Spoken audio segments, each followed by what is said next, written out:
Polytechnic capsule के YouTube channel पर आपका स्वागत है।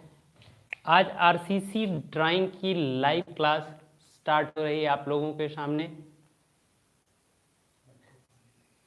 Civil second year RCC drawing. RCC drawing एक नया सिलेबस इंक्लूड किया गया है डिप्लोमा के कोर्स में। चीज़ें आरसीसी के ही तरीके से हैं लेकिन व्यवस्थित दूसरे तरीके से किया गया है। पेपर पैटर्न, सिलेबस, सारी चीज़ें बीटेक के लेवल पे ले जाया जा रहा है। मतलब जो चीज़ें आप बीटेक में पढ़ते थे वो चीज़ें अब आपको डिप्लोमा में पढ़ाया जाएगा। और सिविल इंजीनियरिंग का 4th सेमेस्टर इस तरीके से डिजाइन किया गया है। सिविल सेकेंड ईयर के अगर आप सेकेंड ईयर पास आउट हो जा रहे हैं तो आपको फाइनल ईयर के सब्जेक्ट में किसी तरीके का प्रेशर नहीं मिलेगा, क्योंकि वहाँ पे सारे सब्जेक्ट न्यूमेरिकल छोड़ देंगे। सिर्फ डीएसएमएस एक सब्जेक्ट मिलेगा और सारे सब्जेक्ट हल्के मिलेंगे। ठीक है, चलिए आज हम लोग इस पर डिस्कस करते हैं। जल्दी से जल्दी लोग लाइव हो जाएं, ज़्यादा से ज़्यादा लोग लाइव हो जाएं तो हम क्लास को कंटिन्यू करें। कैसे क्या करना है,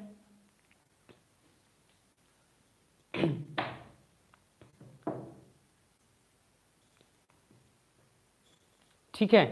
तो RCC drawing civil second year का एक नया सब्जेक्ट है आरसीसी ड्राइंग। आज उस पर डिस्कस करेंगे। 2 ऑफलाइन क्लासेज आ चुकी हैं जिसमें आपको हुक के बारे में इंट्रोडक्शन क्लास बताया गया है कि आरसीसी किसे कहते हैं, पीसीसी किसे कहते हैं। जब किसी रीइंफोर्स स्ट्रक्चर में, जब किसी स्ट्रक्चर में छड़ का, इस्पात का प्रयोग कर दिया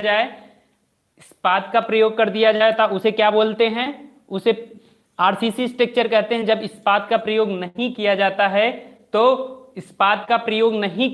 तो उसे पीसीसी स्ट्रक्चर करते हैं। ये आपको पहली क्लास इंट्रोडक्शन की क्लास में बताया गया था थोड़ा सा। और अगली क्लास नेक्स्ट क्लास हुई थी, उसके बाद उसमें बताया गया था हुक कितना बनाया जाता है, कितने कितने एंगल पे हुक बनाया जाता है, किसी छड़ की लंबाई कैसे निकाली जाती है, कैसे वेट निकाला जाता है, उसके फार्मूले कैसे कैलकुलेट किए जाते हैं, वो सब चीजें बताई जा चुकी हैं अभी तक की क्लास में। ठीक है, आगे आज आपको क्लास बताई जा रही है आरसीसी ड्राइंग में डिजाइन ऑफ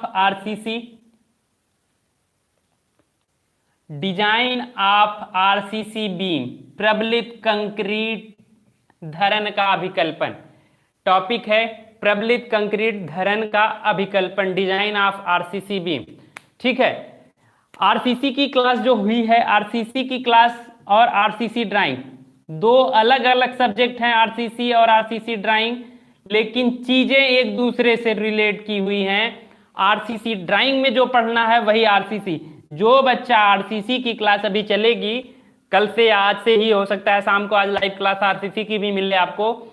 आरसीसी की क्लास में आपने पूरी क्लास अगर की, आरसीसी पूरा पैटर्न पास किया तो आरसीसी ड्राइंग में कोई बच्चा नहीं फेल होगा। अगर आरसीसी ड्राइंग की आपने पूरी क्लास अटेंड की तो आरसीसी में कोई नहीं फेल होगा। मतलब चीजें एक दूसरे, जो आरसीसी में आप पढ़ेंगे वही आरसीसी ड्राइंग में भी पढ़ेंगे। लगभग पूरी चीजें उसी पे कोरिलेट की गई हैं, कुछ अलग बाहर से नहीं है, सब चीजें एक स्टेप मार्किंग में दी गई हैं। चलिए अब डिस्कस करते हैं, सिलेबस पे आते हैं। लाइव आ जाएं ज्यादा से ज्यादा लोग। ठीक है, चलते हैं। पहला टॉपिक है आरसीसी ड्राइंग का प्रबलित कंक्रीट धरन का अभिकल्पन। जो चीजें यहां पे बताई जा रही हैं वो आरसीसी में भी वही चीजें हैं, लेकिन उसको अलग वे में भी बताया जाएगा। तो आपकी ये आरसीसी और आरसीसी ड्राइंग की कंबाइंड क्लास है। कोई ये ना समझेगा कि ये आरसीसी ड्राइंग की स्पेशल क्लास है। हाँ स्पेशल है, लेकिन इसके साथ मर्ज है। क्या चीज? आरसीसी की ही क्लास मर्ज है। ठीक है, आगे देख लेते हैं। आप सीधा पॉइंट पे आते हैं। प्रबलित कंक्रीट धरन का अभिकल्पन, design of RCC beam. Design of RCC beam में कुछ चीजें होती हैं। किसी स्ट्रक्चर को डिजाइन करने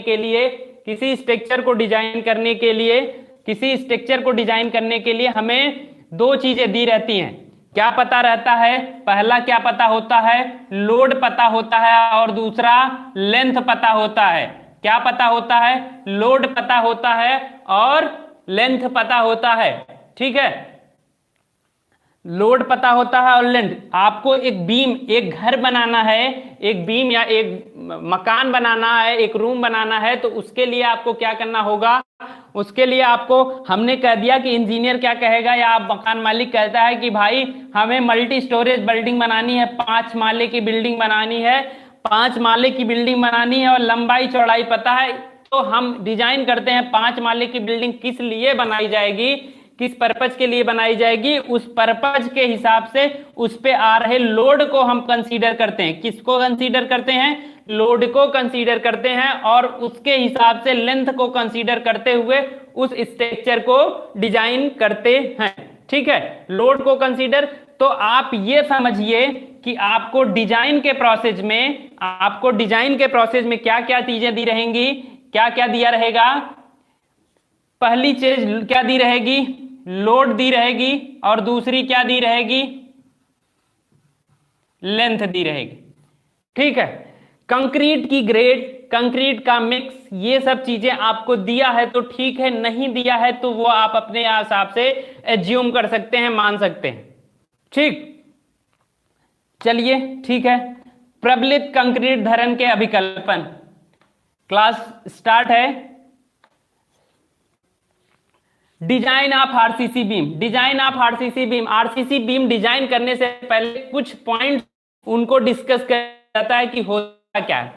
आपको 2 चीजें पता होनी चाहिए, एक प्रभावी इफेक्टिव स्पेन होता है और दूसरा होता है वास्तविक प्रभावी लंबाई। क्या बोला जाता है, एक होता है आपको, एक क्या बोला जाता है, एक बोला जाता है वास्तविक लंबाई, वास्तविक लंबाई, और एक होता है प्रभावी लंबाई। ठीक, 2 अलग अलग टर्म है, प्रभावी लंबाई और वास्तविक लंबाई। वास्तविक लंबाई को कैपिटल एल से डिनोट किया जाता है और प्रभावी लंबाई को स्मॉल एल से डिनोट किया जाता है। किताबों में अलग अलग राइटर की किताबें हैं, अलग अलग सिंबल्स मिलेंगे, उससे किसी को कोई परेशानी नहीं होनी चाहिए। परिभाषा आपको समझ में आनी चाहिए कि वास्तविक लंबाई और प्रभावी लंबाई किसे कहते हैं। ठीक है, आगे देखते हैं फिगर। ज्यादा से ज्यादा लोग लाइव हों और चैनल को शेयर करें, जल्दी से जल्दी, जितना से ज्यादा से हो सके उतना शेयर कर दीजिए, शेयर कर दीजिए जितना हो सके। ठीक है, चलिए क्लास को आगे बढ़ाते हैं, हम थोड़ा सा देखते हैं।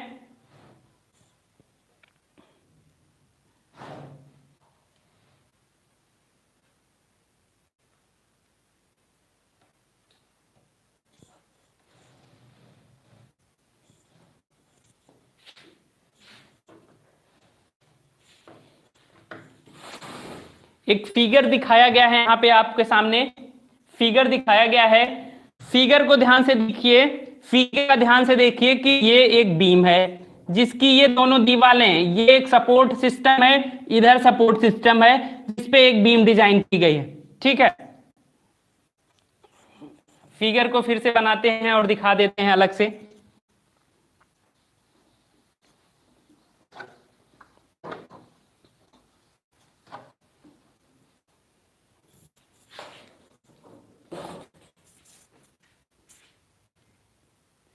मान लिया ये कोई बीम है, ठीक, जो सिंपली सपोर्टेड बीम है। ठीक है, जो दोनों किनारों पर सपोर्ट होती है 5 तरीके की, simply supported, cantilever, overhanging, fix और कंटीन्यूअस। ये आप लोगों को मैकेनिक्स में पढ़ाया गया होगा। अंदर की दूरी, अंदर से अंदर की दूरी जो है उसे क्या बोलते हैं, वास्तविक बोलते हैं। उसे क्या बोलते हैं,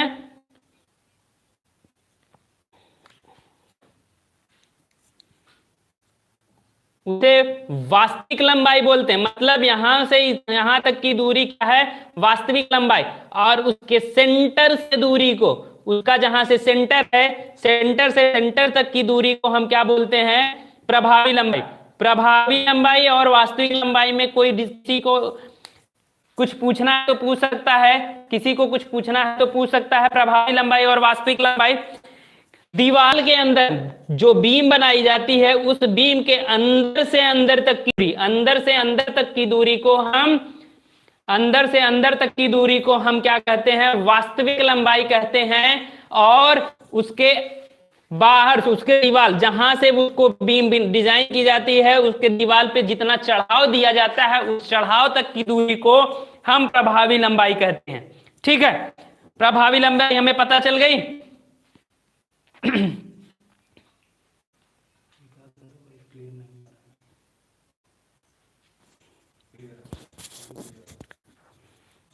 ठीक है, चलिए प्रभावी लंबाई को जान लेते हैं।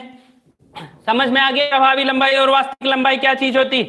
किसी दीवार के, किसी बीम के, मतलब एक बीम है, लेटस इसको देख लेते हैं, एक छोटा सा और एग्जांपल समझ लेते हैं वास्तविक लंबाई और प्रभावी लंबाई को। ये डस्टर है, ठीक है, इस डस्टर को, ठीक है, इस डस्टर को यहां पे रख दिया गया है, इधर साइड में और इधर साइड में, बोथ साइड में हमने क्या किया है, ये इस ऊपर से सपोर्ट दिया, सपोर्ट देने के बाद कुछ ऊपर चढ़ाव दिया गया है, इस दीवालों के ऊपर टेक चढ़ा रखा गया होगा, तभी तो ये रुकेगी, नहीं तो ये गिर जाएगी, बीम गिर जाएगी कि नहीं, हो जाएगी। तो ये जो दीवाल है नीचे, जो हमारे मार्कर्स हैं, मार्कर्स के अंदर से अंदर वही दीवाल है, उसके अंदर से अंदर की दूरी को हम वास्तविक लंबाई कहते हैं। और ऊपर जो दीवाल के ऊपर चढ़ाव दिया गया है दोनों तरफ, उस दोनों लंबाई को जब इंक्लूड कर दिया जाएगा तो वो लंबाई हो जाएगी। ये सिंपली सपोर्टेड बीम, ये सिंपली सपोर्टेड बीम का एग्जांपल था। ठीक है, अब समझ लेते हैं कि प्रभावी लंबाई कैलकुलेट कैसे करते हैं। कैलकुलेट कैसे करते हैं प्रभावी लंबाई, इफ्टी स्पैन कैसे कैलकुलेट करते हैं।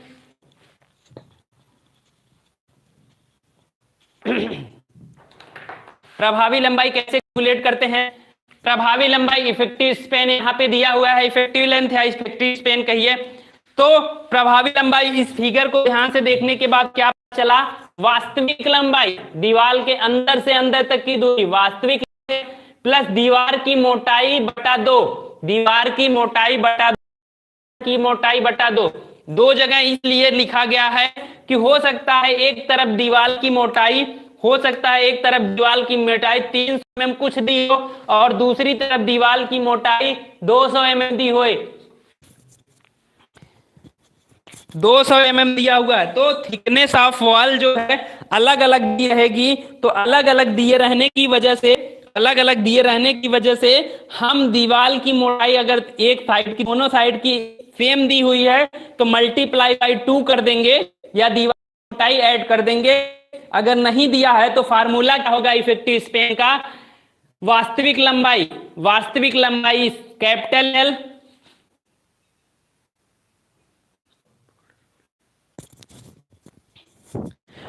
वास्तविक लंबाई capital L plus thickness of wall by 2। मतलब आप दीवार पे कितना चढ़ाएंगे, जितनी दीवार होगी उसकी आधी ही तो उस पे चढ़ाएंगे, उसकी आधी ही तो आप दीवार पे चढ़ाएंगे। तो आपका इफेक्टिव स्पैन निकालने का पहला फार्मूला क्या है, वास्तविक लंबाई clear span plus thickness of wall by 2 plus thickness of wall by 2, thickness of wall by 2 plus thickness of wall by 2, effective span निकालने का फॉर सिंपली सपोर्टेड बीम। ये चीज किसके लिए बताई जा रही है, सिंपली सपोर्टेड के लिए बताई जा रही है, सिंपली सपोर्टेड बीम के लिए बताई जा रही है।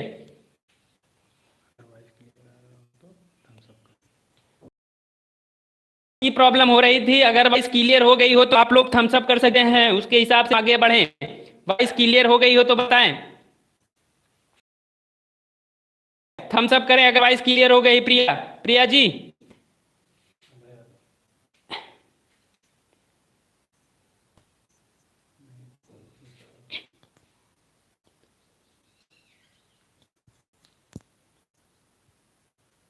ठीक है, थोड़ी सी प्रॉब्लम हो रही है वॉइस की, उसको देखा जा रहा है, सही किया जा रहा है। ठीक है, भानु प्रताप, भानु प्रताप वॉइस क्लियर हो गई है, ठीक है, ठीक है, ठीक है, वॉइस क्लियर हो गई है, अच्छी बात है। चलिए, ठीक है, तो हम किसकी बात कर रहे हैं, सिंपली सपोर्टेड बीम की बात कर रहे हैं। वास्तविक लंबाई किसे कहते हैं पता चल गई, प्रभावी लंबाई पे डिस्कस कर रहे हैं, कैसे कैलकुलेट करेंगे किसी सेक्शन की प्रभावी लंबाई कैसे कैलकुलेट करेंगे।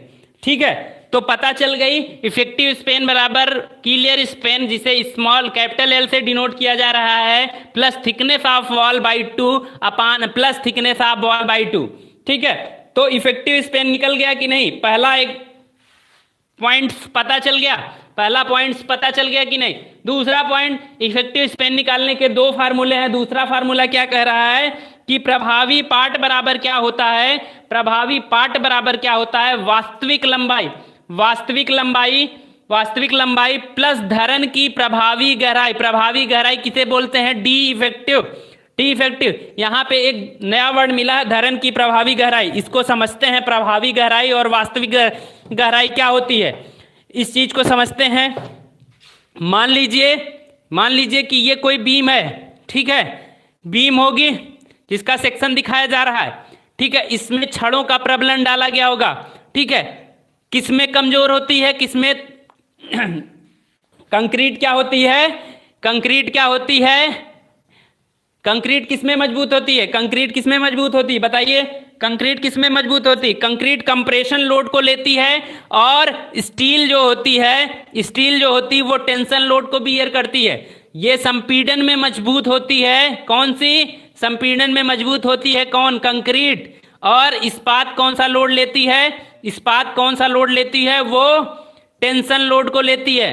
तो इसी चीज को ध्यान में रखते हुए फिगर एक दिखाया जा रहा है, फिगर दिखाया जा रहा है जहां आपको बताया जा रहा है कि, ठीक है, ये धरन है,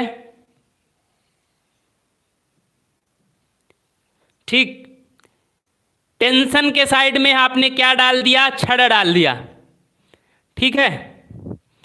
फिगर छोटा हो रहा है, थोड़ा सा बड़ा बनाते हैं, आपको आसानी से समझ में आ जाए।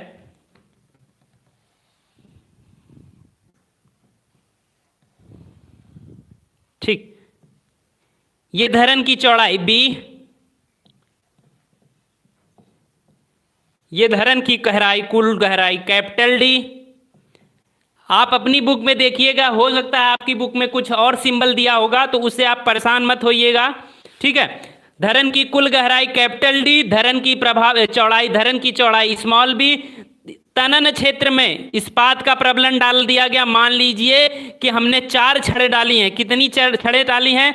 4 छड़ें डाली हैं। मान लिया हमने कितने mm की छड़ें हैं? ये 20 mm की, 20 mm 5 bar at the rate कितने नंबर हैं? 4 नंबर, 4 नंबर हैं। 20 mm 5 बार की 4 छड़ें डाली गई हैं, 4 छड़ें डाली गई 4 नंबर, किसमें? टेंशन जोन में। तो प्रभावी लंबाई किसे? प्रभावी लंबाई पता चल गई। प्रभावी गहराई किसे कहते हैं? प्रभावी गहराई किसे कहते हैं, इसको समझ लेते हैं। प्रभावी गहराई और वास्तविक गहराई, किसी छड़ के बॉटम से, इस लाइन को देखिए ध्यान से, किसी छड़ के बॉटम से बीम के बॉटम तक की दूरी को, बीम के बॉटम तक की दूरी को हम क्या कहते हैं? वास्तविक गहराई कहते हैं। क्या कहते हैं? वास्तविक गहराई करते हैं, ठीक। और जहां पे छड़ डाली गई है उसके सेंटर तक की दूरी को, उसके सेंटर तक की दूरी को हम क्या कहते हैं? प्रभावी गहराई कहते हैं, जिसे हम स्मॉल डी से, स्मॉल डी डैश से रिप्रेजेंट करते हैं। डी डैश कह लीजिए या कुछ और, D1 डिनोट कर लीजिए किसी तरीके से। और उसके ऊपर की गहराई को हम क्या कहते हैं? प्रभावी गहराई कहते हैं। ये प्रभावी गहराई हो गई, सॉरी, नीचे जो बताया जा रहा था वो प्रभावी कवर था।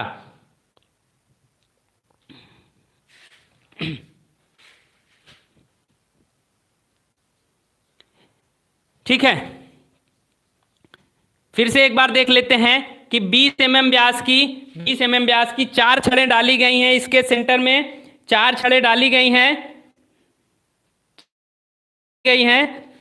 और इसके ये आवरण की बात हो रही है। नीचे बॉटम वास्तविक आवरण एक वर्ड है, कौन सा? एक वास्तविक आवरण है, वास्तविक आवरण है। और दूसरा क्या है? एक वास्तविक आवरण है, और दूसरा क्या है? प्रभावी आवरण, प्रभावी आवरण,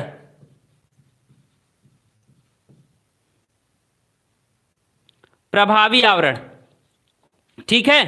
प्रभावी आवरण वास्तविक आवरण को भी समझ सकते हैं, इसी में समझते हुए चलते हैं। छड़ों को कहाँ पे प्रबलन किया जाता है? टेंशन जोन में डाला जाता है। वास्तविक आवरण क्या होता है? वास्तविक आवरण जो स्टील डाली गई है, जो छड़ डाली गई है, उसके बॉटम से बीम के बॉटम तक की दूरी को हम क्या कहते हैं? वास्तविक आवरण कहते हैं।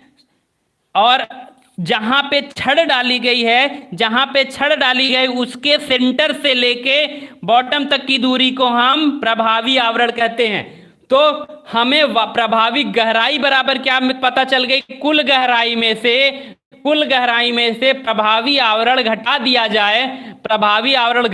जाए तो हमें क्या पता चल जाएगा? धरन की प्रभावी गहराई। ठीक है, क्लियर हुआ?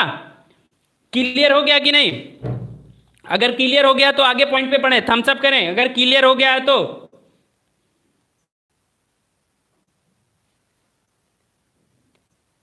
अभिजीत प्रजापति ठीक है। सर्वेश ठीक है। मोहित कुमार ठीक है। कुमारी प्रिया ठीक है, सही है। चलिए आगे डिस्कस करते हैं। अब हम बीम के सिंपली सपोर्टेड में हम क्या निकाल रहे हैं, क्या कैलकुलेट कर रहे हैं?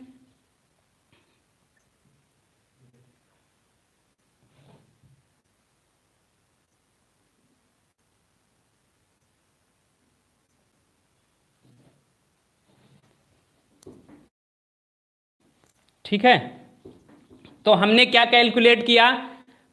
कुल मिला के हमारा सिंबल्स क्या निकल के आया? कुल मिला के सिंबल क्या आया? इफेक्टिव स्पेन निकल गई। दो फार्मूले निकले, कौन कौन से? एक निकला है वास्तविक लंबाई प्लस दीवार की मोटाई। फिगर फिर से एक देखते हैं ध्यान से, फिगर पे ही सारी चीजें हैं। तो यही थी ना बीम, यही तो थी बीम दीवालों पे। तो हम कह सकते हैं centre to centre distance, formula हो गया L plus thickness of wall by 2 plus thickness of wall by 2। पहली इक्वेशन के हिसाब से क्या निकल के आया? पहली इक्वेशन के हिसाब से क्या कैलकुलेट होकर आया? पहली के हिसाब से कैलकुलेट होके आया कि centre to L plus thickness of wall by 2। दूसरा निकाला L इफेक्टिव। दो फार्मूले आपके कैलकुलेट हो गए। पूरी चीजें फिर से मिटा के दिखा दे रहे हैं आपको। क्लियर कर लीजिएगा प्रभावी लंबाई को।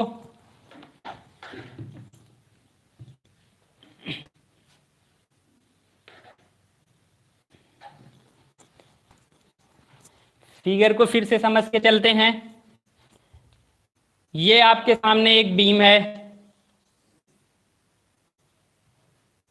ठीक, जो दोनों तरफ से सपोर्टेड है। ठीक है, अंदर से अंदर की दूरी को हम वास्तविक लंबाई कह रहे हैं। हमें प्रभावी लंबाई कैलकुलेट करनी है, यही L इफेक्टिव। ये धरन की कुल गहराई कैपिटल D है। यहाँ पे छड़ का प्रबलन नीचे के साइड में दिया जाता है। सिंपली सपोर्टेड बीम में छड़ों का प्रबलन आपको नीचे की तरफ दिया जाना है, क्योंकि टेंशन जो पैदा होता है वो नीचे साइड पैदा होता है, इसलिए छड़ों का प्रबलन वहां पे दिया जाता है और उसके सेंटर तक की दूरी को स्मॉल d से प्रेजेंट कर दिया जाता है, जिसे प्रभावी गहराई कहते हैं। ठीक, फार्मूले के हिसाब से अभी पहला फार्मूला निकला L इफेक्टिव बराबर क्या कहता है? L plus thickness of wall by 2 बटा 2 प्लस थिकनेस ऑफ वॉल। एक तरफ वॉल हो गई बाई 2, क्योंकि यही है ना दीवार की थिकनेस, वही तो चढ़ाव दिया गया, plus thickness of wall by 2। ठीक है, थिकनेस ऑफ वॉल बाई 2 पता चल गया इतना। ठीक, ये फार्मूला हो गया, जिसे हम कह सकते हैं कि L इफेक्टिव बराबर सेंटर टू सेंटर डिस्टेंस हो गया, यही फार्मूला है। दूसरा फार्मूला हमने क्या किया, निकाला है, कैलकुलेट किया है L इफेक्टिव का दूसरा फार्मूला कैलकुलेट क्या किया है हमने, क्या किया है, कैलकुलेट किया L plus D effective. D effective क्या है? डी इफेक्टिव किसे नोट किया जाता है? धरन की प्रभावी गहराई। ठीक है, आई थिंक क्लियर हो गया होगा सबको। प्रभावी गहराई पता चल गई होगी। एक फार्मूला ये हो गया, दूसरा फार्मूला क्या हो गया, ये हो गया। इन दोनों मानों से जो मान निकल के आएगा, दो वैल्यू पता चलेगी, दो वैल्यू पता चलेगी।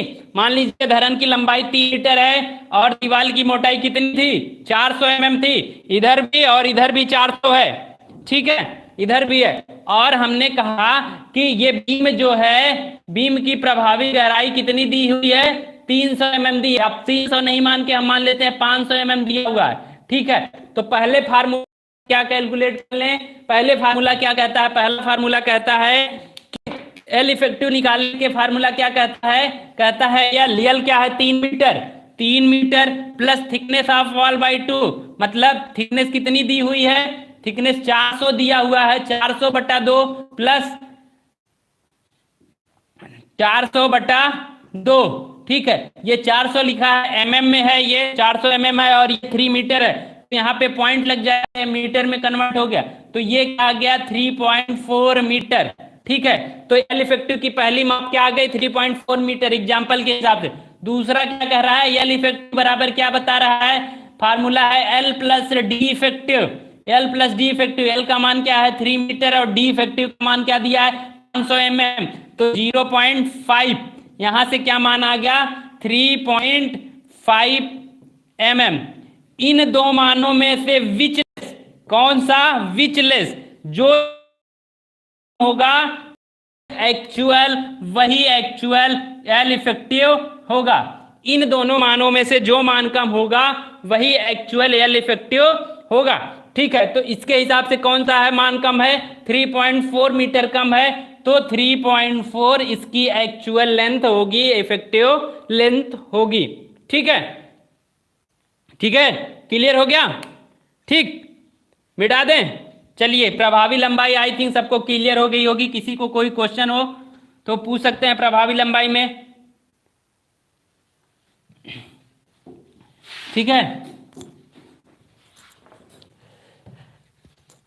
अगर कैंटिलीवर बीम है, आपके सिलेबस में कभी कभी कैंटिलीवर भी पूछ लेता है, हमेशा तो मैक्सिमम 90% कंडीशन है कि आपके साथ वही पूछेगा, क्या पूछेगा, वही पूछेगा सिंपली सपोर्टेड। अगर कैंटिलीवर बीम है, कैंटिलीवर बीम है तो इस तरीके का स्ट्रक्चर होगा, और कैंटिलीवर बीम में धरन का प्रयोग कहां पे किया जाता है, स्टील का प्रयोग ऊपर के साइड किया जाता है। तो इफेक्टिव लेंथ फार्मूला क्या हो जाएगा इसका, एल इफेक्टिव बराबर एल प्लस डी इफेक्टिव, वही फार्मूला, कोई फार्मूले में परिवर्तन नहीं होगा, एल प्लस डी इफेक्टिव, ठीक है। किसके लिए, कैंटिलीवर धरन के लिए, किसके लिए, कैंटिलीवर के लिए। बार बेंडिंग शेड्यूल मिल जाएगी, इसके बाद की क्लास, अगली जो क्लास होगी बार बेंडिंग शेड्यूल पे ही जाएगी, ठीक है। आप परेशान मत होइए, सारी क्लासें मिलेंगी, बार बेंडिंग भी मिलेगा, सारी चीजें मिलेंगी। आपको थोड़ा सा भी यहाँ पे डिस्कस कर दिया जाए, सिलेबस के अकॉर्डिंग चलते हैं, कहाँ से क्या है, दौड़ना भागना नहीं है, एक तरफ से चलना है, ठीक है। समझ में आ गया आपको प्रभावी लंबाई, डिजाइन करते समय क्या क्या ध्यान देंगे, प्रभावी लंबाई को ध्यान दे दिया। अब हम किसको ध्यान देंगे, अब हम ध्यान देंगे लोड सिस्टम को, भार व्यवस्था को। किसको ध्यान देंगे, भार व्यवस्था को। भार व्यवस्था, किसी धरन पर कई तरीके के भार आ सकते हैं, किसी धरन पर तरीके के भार आ सकते हैं। पहला क्या आ सकता है कि कोई धरन है जो डिजाइन कर रहे हैं, उस पर कुछ भार आ रहा होगा, लाइव लोड आ रहा होगा। क्या लोड आ रहा होगा, लाइव लोड आ रहा होगा, जो चल भार दिया होगा कि मैं इस बिल्डिंग को बना रहा हूं, इस बिल्डिंग को बना रहा हूं, इस पे क्या काम करूंगा, एक मशीन बैठाना है, तो मशीन का कुछ वेट होगा, वही उसके वेट दिया रहेगा, आपको पता रहेगा, तो वो उसका लाइव लोड होगा, पता रहेगा। अब जो हमने धरन बनाई है, धरन या बीम बनाई है, तो उसका कुछ सेल्फ वेट होगा, सेल्फ वेट होगा, उसका खुद का भार, खुद का भार होगा।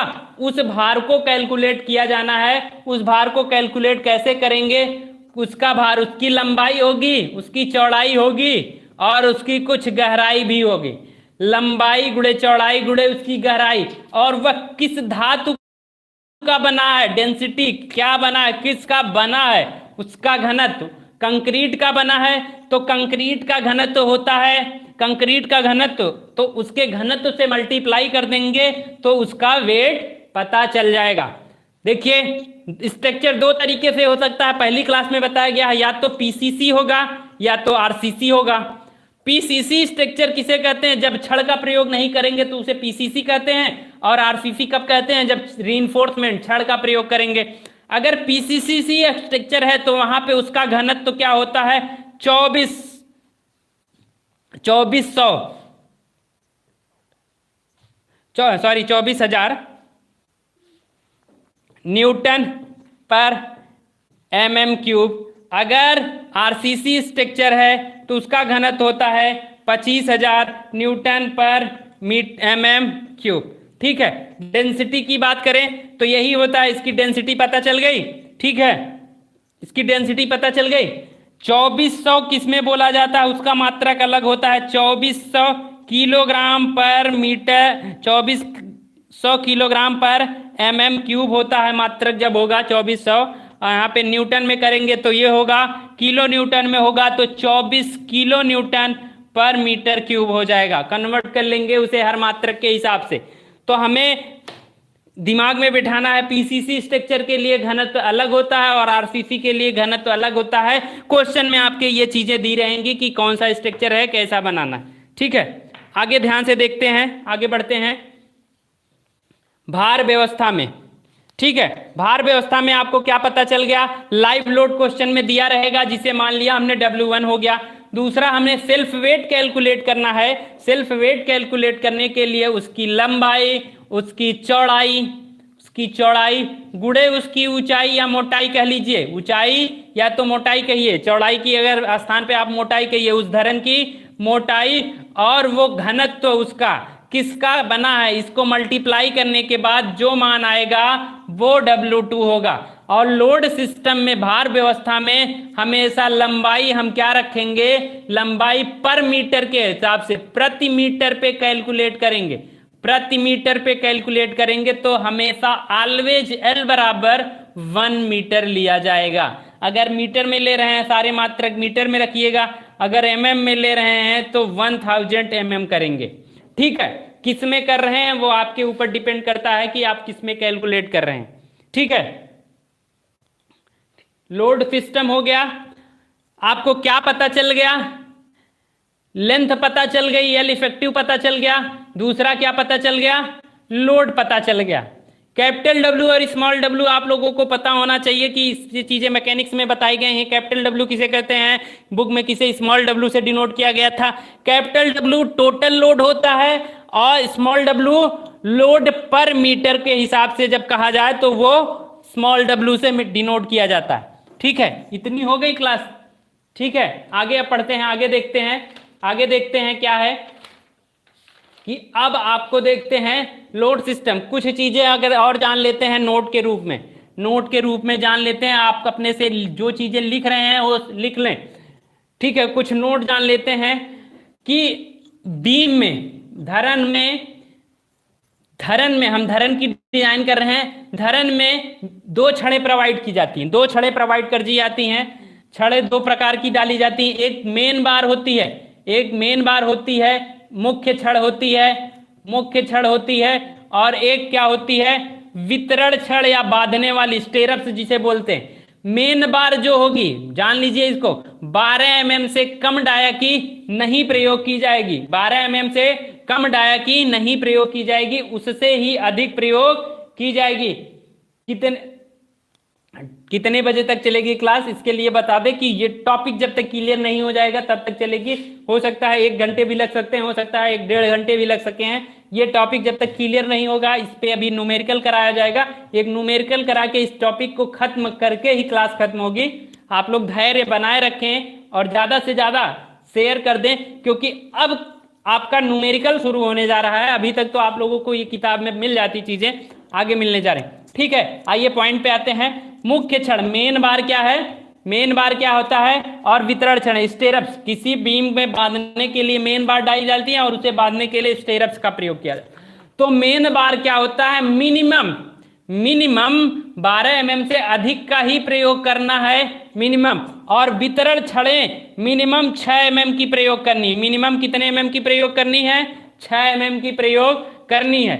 मार्केट में छड़ें 2 प्रकार की बताई गई थी, 3 प्रकार की बताई गई हैं छड़ें। पहले वाली क्लास में कौन कौन सी बताई गई थी? छड़ें भी कितने प्रकार की बताई गई थी? कौन कौन सी याद कर लेते हैं। पहली बताई गई थी प्लेन, गई थी ट्विस्ट, ठीक है। एक बताई गई थी प्लेन, दूसरी डिफॉर्मेशन और तीसरी ट्विस्ट। तो मार्केट में, आज मार्केट में कौन सी छड़ मिल रही है? डिफॉर्मेशन बार मिल रही हैं, जिनके ऊपर क्रैकिंग की रहती है। इस तरीके का किया होता है, उनके बनाई गई जाती हैं, क्रैकिंग की रहती है और डिफॉर्मेशन बार कहते हैं। और इनका निर्माण मिनिमम 8 mm का हो रहा है मार्केट में। तो इसलिए IS कोड के अनुसार मिनिमम 6 mm की प्रयोग कर सकते हैं। मार्केट में ना उपलब्ध होने की वजह से हम कितने mm की वितरण छड़ें प्रयोग करेंगे? 8 mm का करेंगे, ठीक है। 8 mm से लेके 12 mm तक की छड़ें प्रयोग कर सकते हैं। 6 mm IS कोड की माने, IS कोड की माने तो 6 mm से लेके 12 mm तक की छड़ें वितरण के रूप में प्रयोग कर सकते हैं, ठीक है। क्लियर हो गया ये चीजें? ठीक है,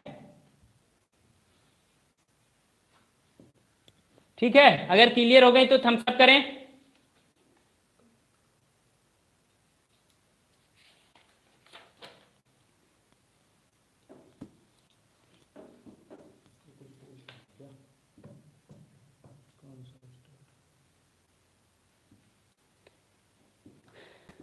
सरबजीत जी, ये यूपी की पॉलिटेक्निक क्लासेज हैं, यूपी से नहीं रिलेशन है आपकी, लगभग पॉलिटेक्निक में यही सिलेबस है। ये नया आरसीसी ड्राइंग का जो सिलेबस डिजाइन किया गया है, पूरे बीटेक के पैटर्न पे डिजाइन किया गया है। सारी चीजें वहां से यहाँ पे लाई जा रही हैं। तो आप लोग जितना ज्यादा हो सके उतना पढ़ के देख लीजिए, ठीक है। थम्स अप, अच्छी बात है। चलिए अगला पॉइंट क्लियर करते हैं। अगला पॉइंट, बीम में हमें पता चल गया किसके बारे में हमने डिस्कस किया? छड़ों के परिमाप के बारे में डिस्कस कर लिया, पॉइंट नोट डाउन में। दूसरा हम बात करते हैं बीम में प्रबलन इस्पात।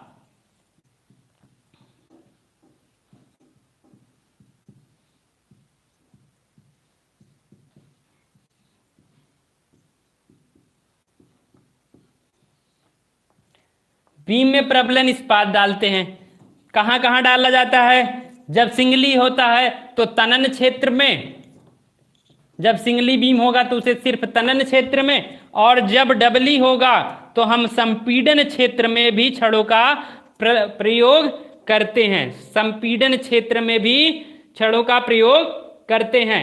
तो तनन क्षेत्र में प्रबलन इस्पात की मात्रा न्यूनतम कितनी होनी चाहिए और अधिकतम, ये जान लेते हैं। न्यूनतम क्या होनी चाहिए? न्यूनतम और अधिकतम। न्यूनतम के हिसाब से फॉर IS कोड, कौन से IS कोड? IS कोड 456 2000 के अनुसार, 2000 के अनुसार न्यूनतम AST कितना होना चाहिए? AST मिनिमम बराबर होता है 0.87, AST मिनिमम बराबर होता है 0.87 B into D, B into D, 0.87 B into D upon FY। FY क्या है? इस्पात का अनुगेय प्रतिबल। इस्पात कितने तरीके का होता है? पहली, इससे पहले क्लासों में बताया गया हो गया। FE 250, FE 415 और FE 500। हमारे भारत में इस 3 B इंटू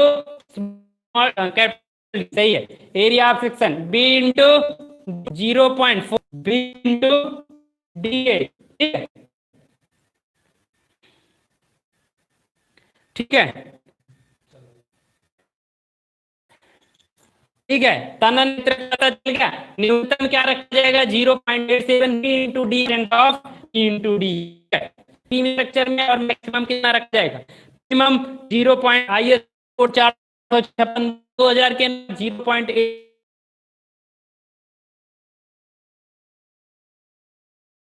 कितना रहेगा? 4% एरिया ऑफ डी, ठीक है। नेट की प्रॉब्लम की वजह से वीडियो थोड़ा सा रुक गया हुआ था। फिर से हम लाइव हैं आगे के पॉइंट्स को लेके।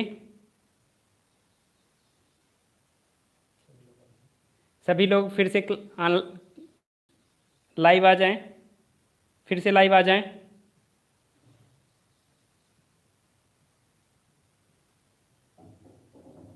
जल्द से जल्द लाइव आ जाएं।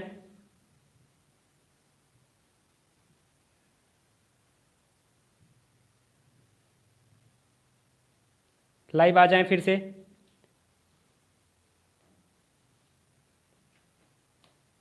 जी जी, लाइव आएँ, लाइव आएँ। ठीक है, पॉइंट्स नहीं तो क्लियर नहीं हो पाएंगे। चलिए थोड़ा सा आवरण की बात करते हैं। ठीक है, आइए फिर से लाइव आइए फिर से। आवरण, जो छड़ें डाली जाती हैं एक उपयुक्त आवरण पे डाली जाती हैं। आवरण क्यों दिया जाता है? जंग से रोके रखने के लिए, जंग न पाए। आवरण इसलिए दिया जाता है कि छड़ों में जंग लग जाएगी तो उसकी क्या होगी, सामर्थ्य प्रभावित हो जाएगी, उसकी सामर्थ्य प्रभावित हो जाएगी। इसलिए उसको थोड़ा सा आवरण दिया जाता है। ठीक है, आवरण कितना दिया जाता है, आवरण की बात करते हैं। आवरण कितना दिया जाएगा, पहले हम बात करते हैं बीम की।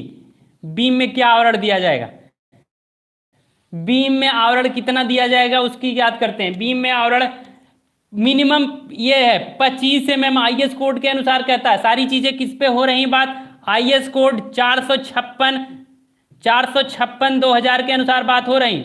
आईएस कोड 456 2000 के अनुसार बीम में 25 mm या dia of bar, dia of bar, इन दोनों में जो अधिक हो, जो अधिक होगा, विच ग्रेटर, जो अधिक होगा उतना क्या रखना है आपको, कवर प्रोवाइड करना है। डाया, आप मान लिया कि 30 mm की छड़ प्रयोग कर दिए तो आप कौन सा डाया डालेंगे, कवर कितना रखेंगे, 30 mm डालेंगे।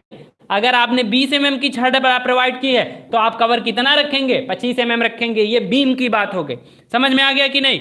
तो क्या रखेंगे कि 25 mm या डाया बार धरन, जो छड़ प्रयोग किए हैं डाया बार, उन दोनों में जिसका मान अधिक होगा उसको हम प्रोवाइड करेंगे कवर के रूप में। ये बीम की बात हो गई। बीम के बाद आपकी बात कर लेते हैं, कवर की बात हो रही है तो इसी में इंक्लूड कर लेते हैं स्लैब की। दूसरा पॉइंट क्या है, दूसरा पॉइंट कह रहा है कि स्लैब में क्या रखेंगे, स्लैब की बात कर रहे हैं। स्लैब में भी क्या रखेंगे, स्लैब में कवर रखेंगे 15 mm। सारी चीजें किस पे हैं, 15 mm अथवा dia of bar. Which greater मतलब जो अधिक हो, इन दोनों में जो अधिक हो वो हम किसके लिए रखेंगे, स्लैब के लिए रखेंगे। ठीक है, स्लैब के लिए रखेंगे। आगे की क्लास, स्लैब हो गया, स्लैब आपको पता चल गया। स्लैब में क्या रखेंगे, 15 mm या डाया ऑफ बार, जो दोनों में से अधिक हो वही हम स्लैब में कवर प्रोवाइड करेंगे। उसके बाद आपकी बात करते हैं, उसके बाद प्रोवाइड करते हैं कॉलम की बात करते हैं, कॉलम लास्ट। इसके बाद कॉलम की बात करते हैं, कॉलम की बात कर रहे हैं। कॉलम में दो टॉपिक है। कॉलम में अगर 12 mm से कम का डाया का प्रयोग किया गया, 12 mm से कम डाया की छड़ प्रयोग की गई है और उसकी माप, कॉलम की माप 200 mm से कम है। ठीक है, पहली कंडीशन 200 mm से कम और 12 mm वाली छड़ से कम प्रयोग की गई, 12 mm तक की भी प्रयोग की गई है, तो हम कवर कितना रखेंगे, 25 mm कवर रखेंगे, 25 mm कवर रखेंगे। अगर कॉलम की साइज 200 mm से अधिक हो जाए, 200 mm से अधिक हो जाए, 200 mm से अधिक हो जाए तो हम क्या रखेंगे, कवर कितना रखेंगे, 40 mm प्रोवाइड करेंगे। ठीक है, कॉलम में कितना प्रोवाइड करेंगे, 40 mm प्रोवाइड करेंगे। तो कॉलम में कितना रखना है, बीम में देख लीजिए, फिर से रिकैप कर लेते हैं। बीम में कितना रखना है, 25 mm या dia of bar which greater, पहला पॉइंट। दूसरा पॉइंट स्लैब का 15 mm या dia of bar which greater, वो कवर होगा। कॉलम में दो पॉइंट्स हैं। अगर कॉलम की साइज 200 mm से कम है, जहां पे 12 mm से कम डाया की छड़ प्रयोग की गई है, तो कवर कितना रखेंगे, 25 mm रखेंगे। अगर 200 mm से अधिक का कॉलम है तो हम कवर कितना प्रोवाइड करेंगे, 40 mm प्रोवाइड करेंगे। ठीक है, 40 mm प्रोवाइड करेंगे। ठीक है, इतनी चीजें क्लियर हो गई, थम्स अप करें, क्लियर हो गई तो ठीक है।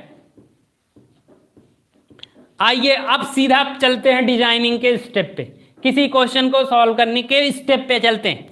मोस्ट इंपॉर्टेंट टॉपिक शुरू हो गया है कि आपको कैसे किसी क्वेश्चन को सॉल्व करना है। न्यूमेरिकल आप लोगों को पता होगा कि आरसीसी में मैक्सिमम न्यूमेरिकल ही पूछा जाता है। 90% चांसेस क्या होते हैं न्यूमेरिकल पूछे जाने के, तो मैक्सिमम जितना हो शेयर कर दीजिए थोड़ा सा, ज़्यादा से ज़्यादा गाजी, ठीक है,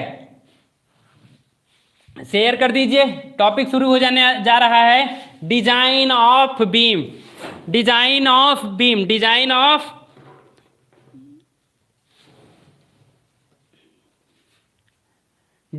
ऑफ बीम,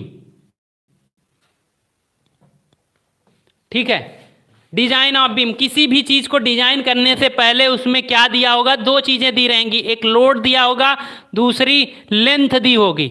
लोड दिया होगा, लेंथ दिया होगा, इसके अनुसार ग्रेड दी हो सकती है किस टाइप की कंक्रीट प्रयोग की गई है, और इसके अलावा कुछ और नहीं दिया होगा। तो लोड और लेंथ दिया होगा, उसके हिसाब से आपको क्वेश्चन किसी बीम को डिजाइन करने। पहला स्टेप, चलिए हम स्टेप वाइज पढ़ते हैं। पहला स्टेप किसी क्वेश्चन को सॉल्व करने का, पहला स्टेप क्या होगा, गिवन डाटा, गिवन डाटा क्या दिया है। आपकी बुक में कुछ अलग तरीके से दिया होगा, आपके पास अगर बुक होगी तो गिवन डाटा दिया है। दिया में आपको क्या दिया रहेगा, लोड दिया रहेगा, पहला लोड दिया रहेगा, लेंथ दिया रहेगा, कंक्रीट की अनुज्ञेय प्रतिबल सिग्मा सीबीसी दी रहेगी, सिग्मा एसटी दिया रहेगा, इस्पात का अनुज्ञेय प्रतिबल, और क्या दिया रहेगा, और क्या दिया रहेगा, घनत्व दिया रहेगा, किस कंक्रीट कौन सी चीज की बनी है, आरसीसी स्ट्रक्चर है, पीसीसी है या क्या है, ठीक है, उसके हिसाब से गिवन डाटा दिया रहेगा। दूसरा स्टेप, सेकंड स्टेप क्या होगा,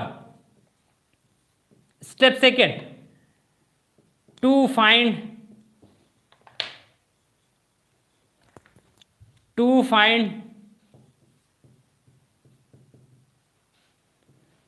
find design constant,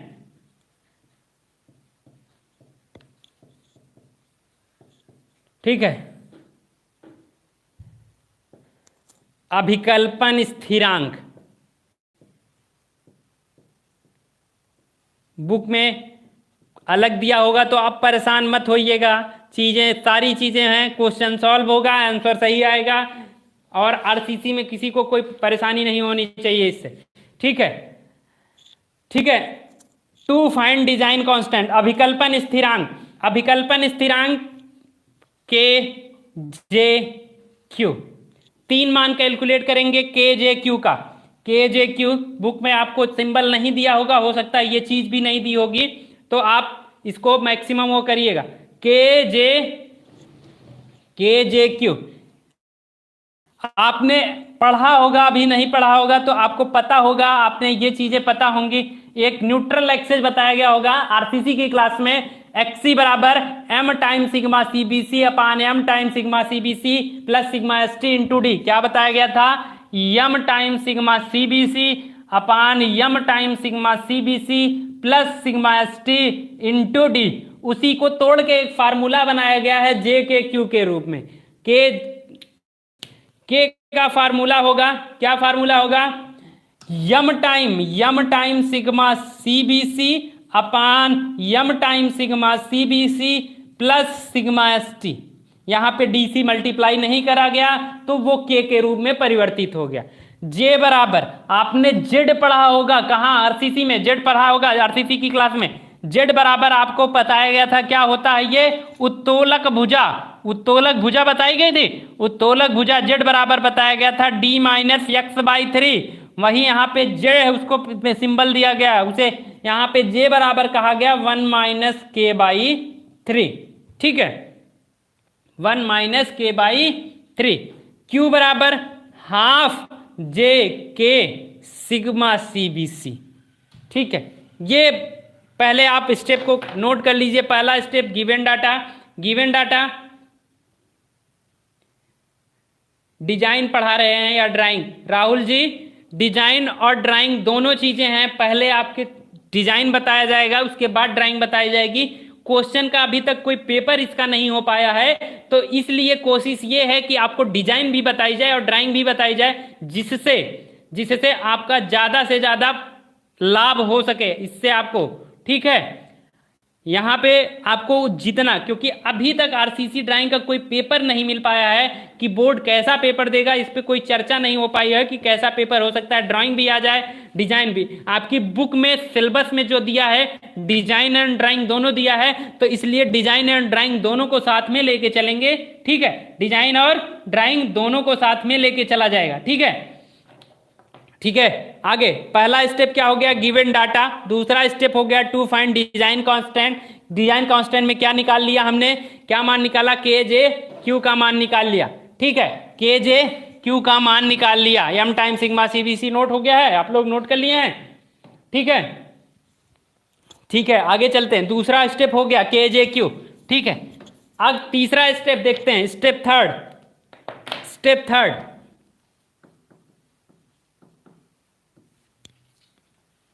step third, to assume section.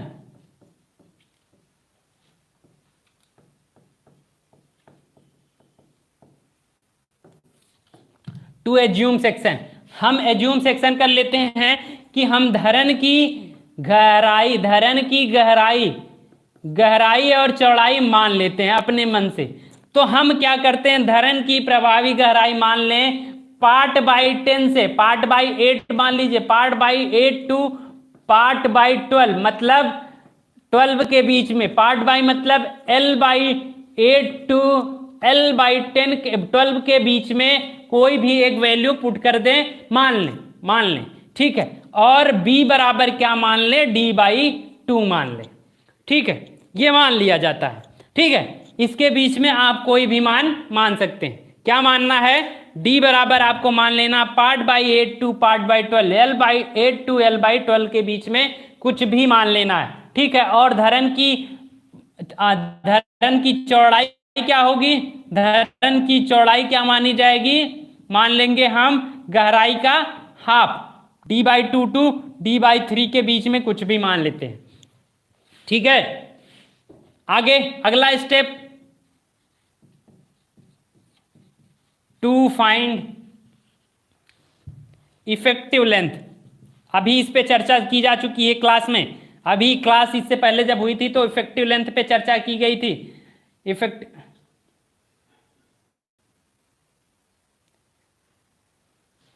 Sir drawing के पेपर में न्यूमेरिकल आता है क्या? जी सर, कोई संभावना बन सकती है, कुछ भी, क्योंकि न्यूमेरिकल आने की संभावना बन सकती है आरसीसी ड्राइंग के पेपर में। ये आरसीसी ड्राइंग पहले की ड्राइंग नहीं है कि जो 6th सेमेस्टर में पढ़ते थे, ये 4th सेमेस्टर में लाया गया है, जहां पे आपको चीजें बताई जा रही हैं। जो 4th सेमेस्टर में बताया जा रहा है, 4th सेमेस्टर की जो आरसीसी ड्राइंग डिजाइन की गई है, उसमें डिजाइन के साथ ड्राइंग भी पढ़ना है। ठीक है, तो आपके हिसाब से, मेरे हिसाब से ड्राइंग भी आएगी, मेरे हिसाब से ड्राइंग और डिजाइन दोनों आ सकता है। हम ड्राइंग भी पढ़ाएंगे और डिजाइन भी पढ़ाएंगे। ठीक है, तो आप धैर्य बनाए रखें राहुल जी, आप धैर्य बनाए रखें। ठीक है, to find effective length. Effective length निकालने का फार्मूला क्या बताया गया था, L plus thickness of wall by 2 बटा थिकनेस ऑफ वॉल बाई 2, यही ना अभी बताई गई थी, बाई 2। और एक फार्मूला बताया गया था L इफेक्टिव बराबर क्या बताया गया था, L प्लस D इफेक्टिव। इन दोनों में क्या बताया गया था, विचलेस, जो कम होगा वही एक्चुअल L इफेक्टिव होगा, वही क्या होगा, वही एक्चुअल L इफेक्टिव होगा। तो अगले स्टेप में हम क्या करेंगे, इफेक्टिव स्पेन निकालते समय L plus thickness of wall by 2 plus thickness of wall by 2 पहले से, और दूसरा L प्लस D इफेक्टिव। इन दोनों में से जो मान कम होगा वही L इफेक्टिव कैलकुलेट कर लेंगे।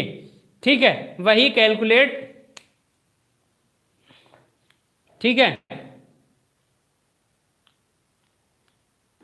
ठीक, स्टेप हो गया, L इफेक्टिव निकल गया। आगे अब देखते हैं लोड सिस्टम की बात करते हैं, लोड सिस्टम की बात करते हैं।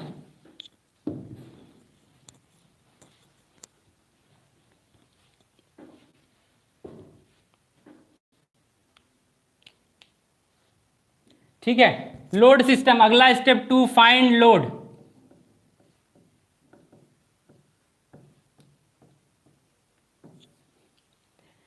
किसी धरन पर लाइव लोड दिया रहेगा, लाइव लोड दिया रहेगा जिसे हम W1 से प्रेजेंट करेंगे। सेल्फ वेट कैलकुलेट करेंगे। सेल्फ वेट अभी निकालना बताया गया है। सेल्फ वेट मान लिया ये W2, कैसे? L into B into D into density. यहां से आपको सेल्फ वेट निकल जाएगा, दोनों को टोटल कर लेंगे, यहां से क्या मिलेगा? टोटल लोड कैलकुलेट हो जाएगा। ठीक है। L बराबर ऑलवेज क्या रखेंगे? 1 मीटर। L बराबर ऑलवेज 1 मीटर रखेंगे। अगला step, step 5 to find bending moment. Load और लेंथ पता चल गई तो हम बेंडिंग मोमेंट निकलेंगे। कौन सी बीम है? क्वेश्चन में दिया है for simply supported.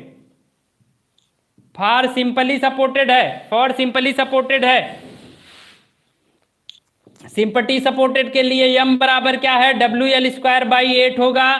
For cantilever है तो m बराबर WL²/2 होगा। तो आपके क्वेश्चन में मैक्सिमम क्या दिया रहता है? सिंपली सपोर्टेड के लिए क्या दिया रहता है कि m बराबर WL²/8। तो यहां से हम बेंडिंग मोमेंट पता कर लेंगे, क्योंकि यहाँ टोटल लोड W कैलकुलेट हो गया है और इससे पहले वाले लेंथ उसमें L इफेक्टिव कैलकुलेट किया जा चुका है। ठीक है, तो हो गया, बेंडिंग मोमेंट निकल गया। अब आगे हम देखते हैं नेक्स्ट स्टेप में। नेक्स्ट स्टेप,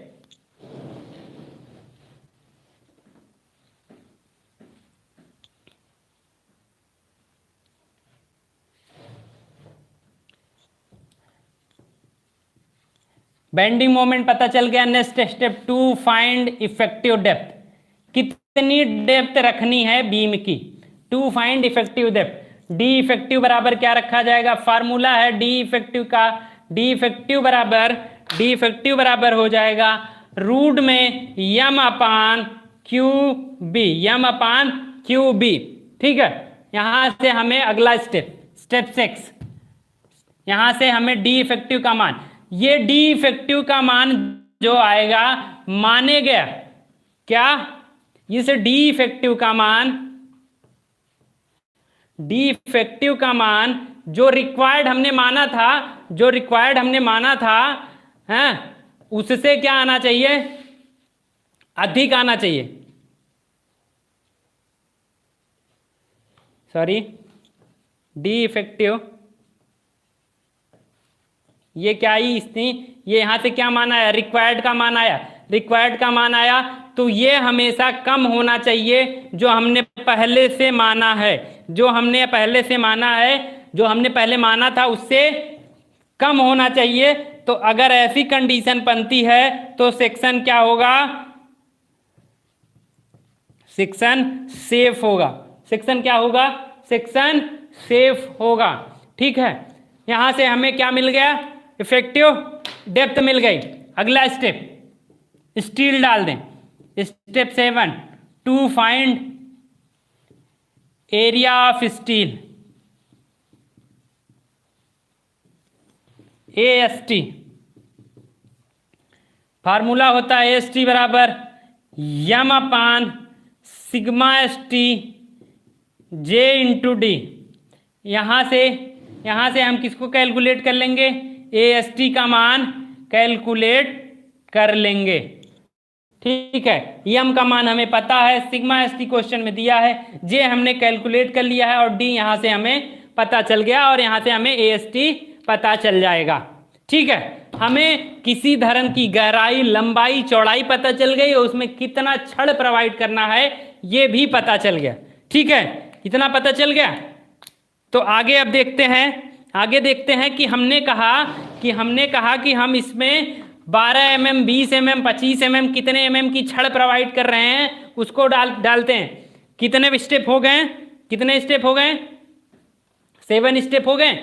इसी स्टेप में अब कहते हैं कि हमने प्रोवाइड 20 mm 5 बार की छड़ प्रोवाइड की। तो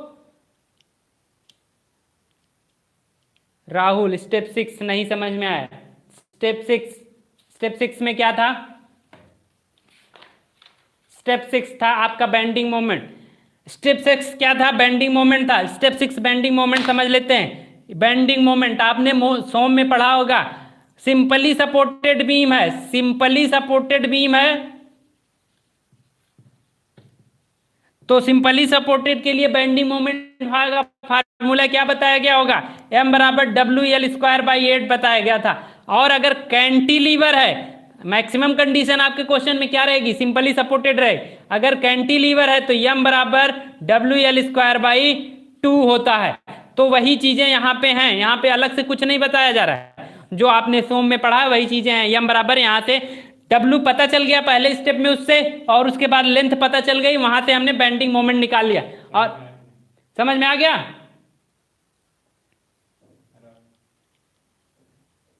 ठीक है, ओके।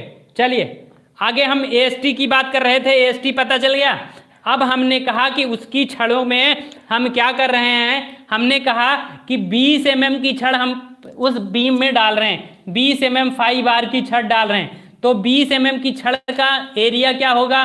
π/4, गोल छड़ है ना, π/4 d² या 5²। यहां से हमें मान लिया π/4 20 का स्क्वायर करके हमें यहां से पता चल जाएगा छड़ का डाया, छड़ का डाया पता चल जाएगा। ठीक है, ठीक है, छड़ का डाया पता चल जाएगा। ठीक है, यहां से हमें नंबर ऑफ बार कैलकुलेट करनी, नंबर ऑफ बार, छड़ों की संख्या। नंबर ऑफ बार बराबर क्या होता है? Total area, total area of steel, total area of steel upon area of one bar, one bar. तो area total number of bar बराबर क्या होगा? नंबर ऑफ बार बराबर हो जाएगा capital AST, total area upon small AST। यहां से हमें क्या पता चल जाएगा? नंबर ऑफ बार पता चल जाएगा, नंबर ऑफ बार पता चल जाएगा। ठीक है, ठीक है, यहां से पता चल गया। अगले स्टेप में चलते हैं। नंबर ऑफ बार पता चल गया। अब हमें चीजें पता चल गई, धरन में कितनी माप रखनी है, धरन में कितना स्टील प्रोवाइड करना है। जब सारी चीजें पता चल गई तो हम अगले स्टेप में क्या करेंगे? चेकिंग। नेक्स्ट स्टेप, इसे करने की जरूरत नहीं है लेकिन लिखने की जरूरत है। एग्जामिनर को इंप्रेस करने के लिए आपको लिखना पड़ेगा। चेकिंग, चेकिंग क्या करेंगे? चेकिंग में आप करेंगे check for minimum and maximum steel. Formula बताया गया है, मिनिमम एंड मैक्सिमम स्टील। क्या भी बताया गया था इसके लिए? फार्मूले के हिसाब से मिनिमम मैक्सिमम का फार्मूला AST मिनिमम बराबर क्या बताया गया था? 0.87 इंटू B इंटू D अपान FY मिनिमम के लिए, और AST मैक्सिमम के लिए आपको बताया गया था 0.04 B इंटू D के। ठीक है, 0.04 B into 0.04 B into D के। तो इससे चेकिंग कर लेंगे। दूसरा स्टेप क्या करेंगे? Check for development length.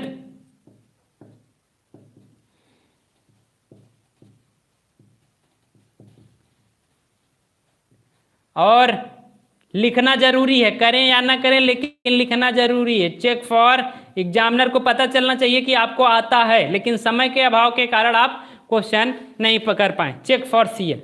Last step, इन सब चीजों के करने के बाद आपको फिगर बनाना जरूरी है। क्या करना जरूरी है? फिगर, जो आपने ड्राइंग डिजाइन की है उसका फिगर बनाना जरूरी है। ठीक है, फिगर बनाना जरूरी है। ये 6-7 स्टेप हैं जिसे आप करके कर सकते हैं। 1 मिनट का ब्रेक ले रहे हैं, उसके बाद आप लोग कैलकुलेटर लेके आइए और इसी पे आज ही न्यूमेरिकल सॉल्व कराएंगे। तुरंत न्यूमेरिकल कराया जाएगा जिससे ये टॉपिक पूरी तरीके से क्लियर हो जाए।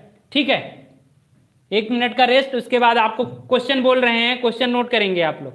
क्वेश्चन नोट करें, क्वेश्चन नोट करें बोल रहे हैं। ठीक है, थम्स अप करें, थम्स अप करें जो क्वेश्चन बोलना है। अगर नोट करने के लिए पेपर कॉपी हो गई हो, पेन हो गया तो थम्स अप करें। हम क्वेश्चन बोले आप लोगों को, नोट करें, हम क्वेश्चन सॉल्व कराएंगे। थम्स अप करें।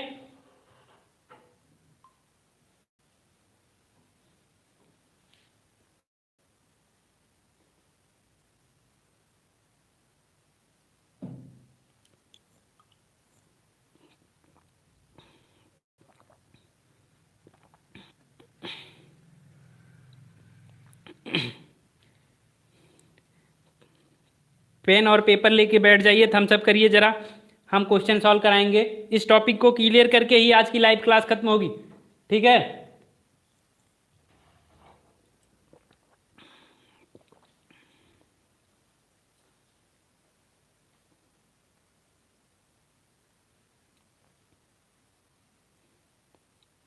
थम्स अप करें।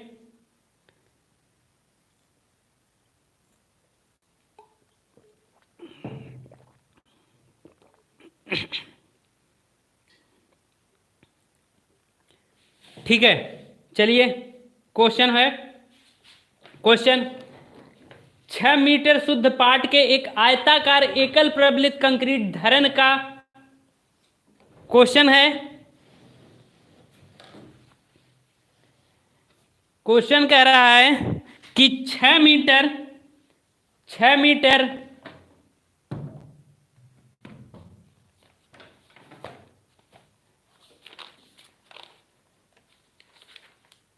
क्वेश्चन कह रहा है 6 मीटर शुद्ध पाट के आयताकार एकल प्रबलित कंक्रीट बीम का डिजाइन तथा ड्राइंग करें।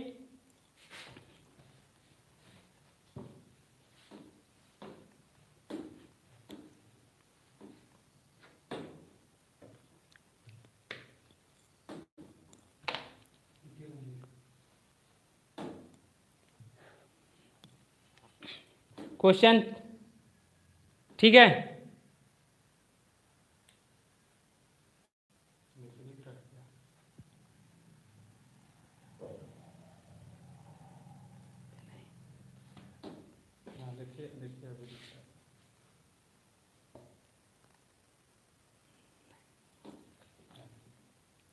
क्वेश्चन है कि 6 मीटर शुद्ध पाट के एक आयताकार एकल प्रबलित सिंपली सपोर्टेड धरन का अभिकल्पन करें। ठीक है, हो गया इतना। बीम पर 1500 न्यूटन का चल भार आ रहा है। बीम पर 15,000 न्यूटन का चल भार आ रहा है, न्यूटन पर मीटर का चल भार आ रहा है। लिख देते हैं, चलिए छोड़िए, लिख दे रहे हैं, लिख रहे हैं क्वेश्चन 6 मीटर के शुद्ध पाट किसे बोलते हैं? क्लियर। शुद्ध पाट के लिए आयताकार सिंपली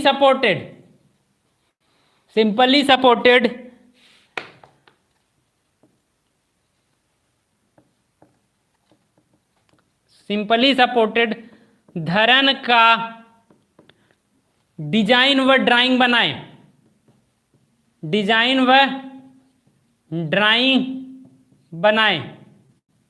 ठीक, डिजाइन व ड्राइंग बनाएं। बीम पर 15,000 न्यूटन पर मीटर का चल भार आ रहा है।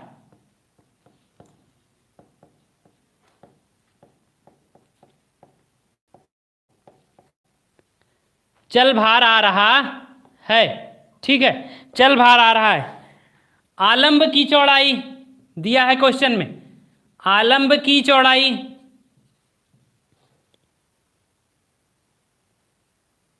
15,000 न्यूटन पर मीटर, 15,000 न्यूटन पर मीटर का चल भार आ रहा है। आलंब की चौड़ाई 400 mm है। ठीक है, चौड़ाई 400 mm है और सिग्मा CBC बराबर 7 न्यूटन पर mm स्क्वायर, कंक्रीट का mm स्क्वायर दिया हुआ है कंक्रीट का, और सिग्मा ST बराबर 140 न्यूटन पर mm स्क्वायर, कंक्रीट और इस्पात का अनुज्ञेय प्रतिबल दिया हुआ है। ठीक है, न्यूटन। m बराबर मापांक अनुपात बराबर 13 दिया हुआ है। RCC का घनत्व तो डेंसिटी किस धातु का बना है उसका घनत्व 25,000 न्यूटन पर मीटर क्यूब है। ठीक है, क्वेश्चन पढ़ते हैं। ठीक है, क्वेश्चन पढ़ते हैं, देखते हैं। 6 मीटर के शुद्ध पार्ट के लिए एक आयताकार सिंपली सपोर्टेड धरन का अभिकल्पन, डिजाइन व ड्राइंग बनाएं।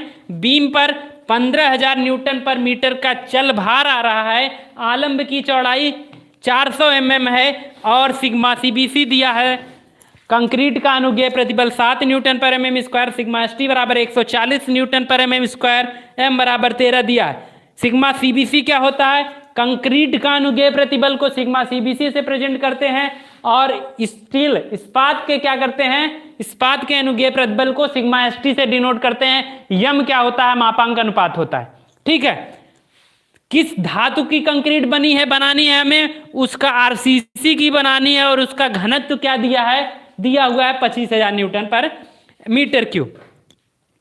पहले स्टेप के हिसाब से, अभी हमने जो स्टेप मार्किंग की है उसके हिसाब से हमें क्या करना है? पहला स्टेप क्या कह रहा है? स्टेप फर्स्ट कहता है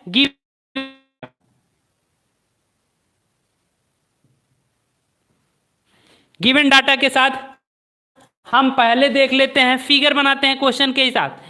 यही ना, एक 6 मीटर सिंपली सपोर्टेड बीम है। क्या है?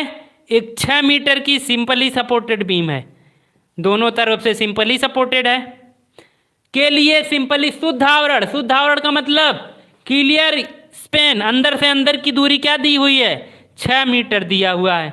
ये दीवार है। ठीक है,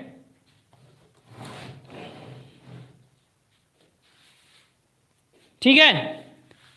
गिवन डाटा के हिसाब से फिगर को ध्यान में देते हुए देख लें। ठीक है, ये बीम है। ठीक है, शुद्ध पार्ट दिया था 6 मीटर के सिंपली सपोर्टेड। एक बीम का लोड दिया है, धरन पर लाइव लोड दिया है, लाइव लोड दिया है। क्या दिया है? W1 का मान दिया है। W1 बराबर 15,000 न्यूटन पर मीटर। इसको न्यूटन को किलो न्यूटन में चेंज कर लिया तो ये क्या हो गया? 15 किलो न्यूटन पर मीटर, क्योंकि 1 किलो न्यूटन बराबर होता है 1000 न्यूटन के। 1000 न्यूटन के। तो यहां से लाइव लोड दिया है 6 मीटर दिया हुआ है। 6 मीटर दिया है, किसकी लंबाई? अंदर से अंदर दिया है, तो कैपिटल एल का मान दिया है 6 मीटर। और उसके बाद आलंब की चौड़ाई, मतलब दीवार की चौड़ाई दी हुई है 400 इधर mm और 400 mm इधर। ठीक है, तो ये हो गया। सिग्मा सीबीसी बराबर क्या दिया हुआ है? 7 न्यूटन पर mm स्क्वायर और सिग्मा एसटी बराबर क्या दिया हुआ है? 140 न्यूटन पर mm स्क्वायर। m बराबर 13 दिया हुआ है। डेंसिटी बराबर क्या दिया हुआ है? डेंसिटी रो बराबर दिया हुआ है 25,000 न्यूटन पर मीटर क्यूब। इसे चेंज कर लीजिए किलो न्यूटन में, तो 25 किलो न्यूटन पर मीटर क्यूब हो गया। ठीक है, गिवन डाटा हो गया। गिवन डाटा अगर हो गया है तो नोट कर लीजिए given data. Given data note करिए, इसको रफ करें तुरंत। नोट हो गया गिवन डाटा?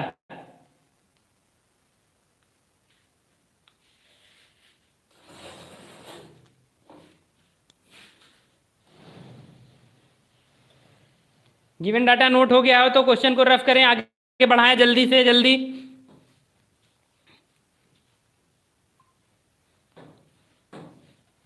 ठीक है,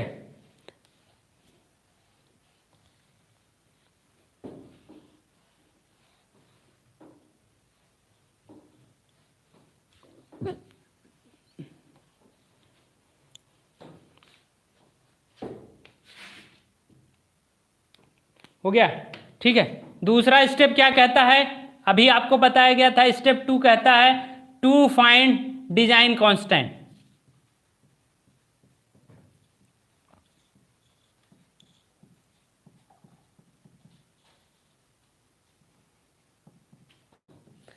इसमें आपको कितनी वैल्यू कैलकुलेट करनी है? कौन कौन सी वैल्यू कैलकुलेट करनी है? पहली के, जे और क्यू। ठीक है, किसकी किसकी? के, जे और क्यू। के बराबर फार्मूला है यम टाइम सिग्मा सीबीसी अपान m time sigma CBC plus sigma ST into D के इंटू डी जब हो जाता है तो क्या हो जाता है वो CNA का फार्मूला। तो यम का मान क्वेश्चन में क्या दिया है 13 × 5 डिवाइडेड बाई 13 × 5 प्लस 140। इसको सॉल्व करेंगे तो वैल्यू आएगी 0.39 आ गई। जे का फार्मूला होता है 1 - k/3 के। तो यहां से वैल्यू रखिए 0. का मान क्या है 39/3। ये मान सॉल्व कर दीजिए, सॉल्व करिए इसको, इसका सॉल्व करेंगे तो वैल्यू का मान आएगा 0.87। कल से जब भी क्लासें आरसीसी की होगी या आरसीसी ड्राइंग की जब भी होगी तो आप अपने साथ कैलकुलेटर लेके बैठिएगा। कैलकुलेशन क्योंकि जो भी टॉपिक कराया जाएगा उसके साथ एक न्यूमेरिकल भी कराया जाएगा जिससे वो टॉपिक अच्छे से क्लियर हो जाए। क्यू का फार्मूला होता है हाफ जे के सिग्मा CBC के। हाफ जे का मान क्या निकाले हमने 0.87 इंटू के का मान क्या है 0.39 और सिग्मा CBC का मान क्या दिया है क्वेश्चन में 7 दिया हुआ है। जब इसको सॉल्व करेंगे तो इसका मान आएगा 1.18 समथिंग करके आएगा। तो हम इसे 2 दशमलव के 2 अंकों तक ले लेंगे। ठीक है, दशमलव के 2 अंकों तक ले लेंगे। ठीक है, ठीक। नेक्स्ट स्टेप की बात करते हैं। नेक्स्ट स्टेप क्या कह रहा था अभी, थर्ड स्टेप हमारा क्या था, स्टेप थर्ड हमारा था क्या था, स्टेप थर्ड कोई बताएगा, आप लोगों में से कोई बताएगा थर्ड स्टेप क्या था? वेट कर रहे हैं कि आप लोग पढ़ रहे हैं या कुछ नहीं। थर्ड स्टेप टू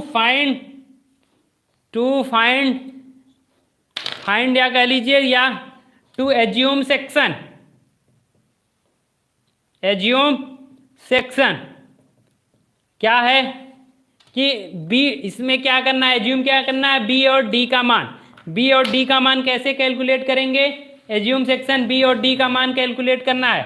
ठीक है, बी और डी का मान कैलकुलेट करना है। एज्यूम सेक्शन कैलकुलेट करना है। डी का मान हम पार्ट बाई L/, मतलब L/8 से लेके L/12 के बीच में कुछ भी ले लें। हमने मान लिया L/10 लिया तो L का मान 6 मीटर दिया था तो हमने 10 लिया तो ये हो गया, सॉरी हमने 6 मान लिया, कुछ भी मान सकते हैं। तो 6/10 L/10 6 मीटर में है तो इसको कन्वर्ट कर लिया mm में तो 1000 से मल्टीप्लाई, तो D का मान क्या आ गया 600 mm के। ठीक है, P बराबर हमने मान लिया D/2 के, तो 600/2 के। यहां से हमें क्या पता चल जाए 300 mm। तो थर्ड स्टेप हो गया। ठीक है, थर्ड स्टेप हो गया। ठीक, अगले स्टेप पे चलते हैं। नेक्स्ट स्टेप क्या कहता है, ठीक है, हमें कोई L/8 ले सकता है, कोई L/9 ले सकता है, L/ कुछ भी ले सकता है, एज्यूम कुछ भी कर सकते हैं। हमने मान लिया कि L/10 ले लिया। ठीक है, स्टेप 4 की तरफ बढ़ेंगे। स्टेप 4 कहता है, स्टेप 4 क्या कह रहा है, एज्यूम सेक्शन कर लिए तो अब आपको निकालना है टू फाइंड इफेक्टिव लेंथ। ठीक है, आप लोग बताते चलिए effective length, to find effective length. Length निकालेंगे या लोड निकालें, कुछ भी निकाल सकते हैं। इफेक्टिव लेंथ निकालने के 2 फार्मूले बताए गए। कौन कौन से 2 फार्मूले बताए गए? पहला फार्मूला बताया गया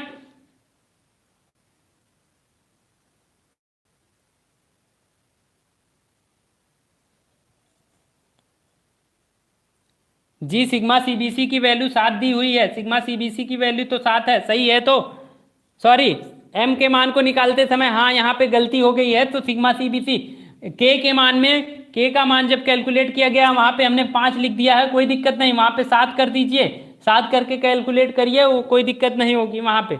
ठीक है, करेक्शन कर लीजिएगा थोड़ा सा, वो 7 है, 7 कर लेंगे तब भी वही मान आएगा 0.39। ठीक है, भानु प्रताप सेकंड स्टेप नहीं समझ में आया। To find design constant. Design constant में आप कि आप 3 फार्मूले दिमाग में बिठा लीजिए कि ये 3 फार्मूले अगर आपने पढ़ लिया, याद कर लिया, तो आपके हर क्वेश्चन में ये चीज हम पुट कराएंगे। हम ये तीनों फार्मूले जितना डिजाइन आप पढ़ेंगे सारी चीजें ये अप्लाई करके दिखाएंगे और ये काफी हेल्पफुल होंगे। के का फार्मूला है M time sigma CBC upon M time sigma CBC plus sigma S T, J बराबर 1 माइनस के बाई 3 और क्यू बराबर हाफ जे के सिग्मा सीबीसी। यहाँ पे यम का मान 13, सिग्मा सीबीसी का मान 7, 13 इंटू 7 प्लस 140 कैलकुलेट कर दिया गया। जे बराबर कैलकुलेट किया गया 1 माइनस के जे के बाई 3, के का मान हमने क्या निकाला था 0.39, वहां से रख दिया। और फिर क्यू बराबर कैलकुलेट किया गया हाफ जे के सिग्मा सीबीसी के। ठीक है, यहां से वैल्यू रख दी गई और कैलकुलेट किया गया। ठीक है, क्लियर हो गया? ठीक है, क्लियर हुआ? भानु प्रताप जी क्लियर हो गया?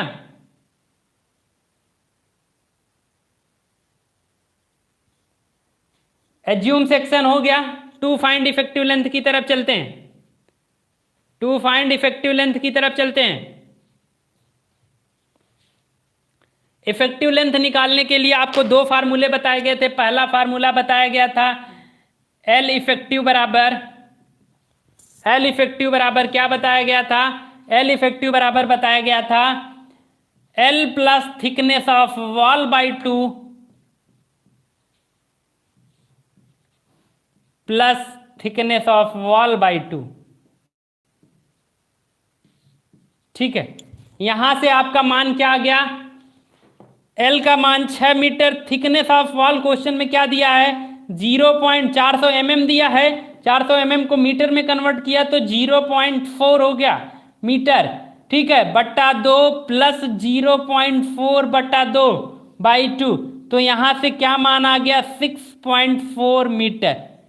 ठीक है, दूसरा एल इफेक्टिव का फार्मूला क्या था? एल इफेक्टिव का दूसरा फार्मूला क्या था?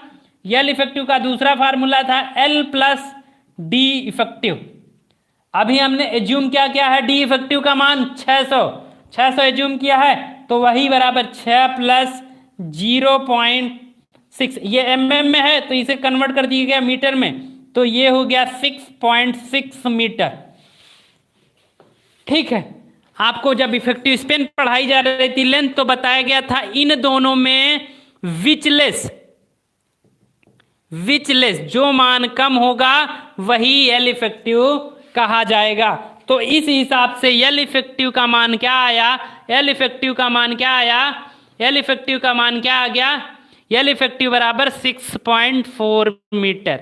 डाटा मिल गया 6.4 मीटर।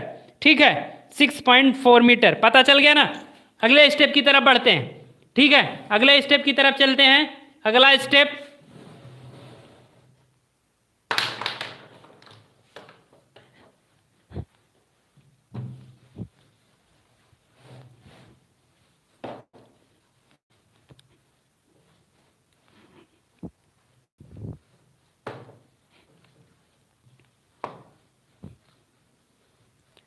आप लोग थोड़ी सी मेहनत है, ज़्यादा नहीं, सारी चीज़ें क्लियर होंगी। आरसीसी और आरसीसी ड्राइंग समझिए एक साथ चल रहे।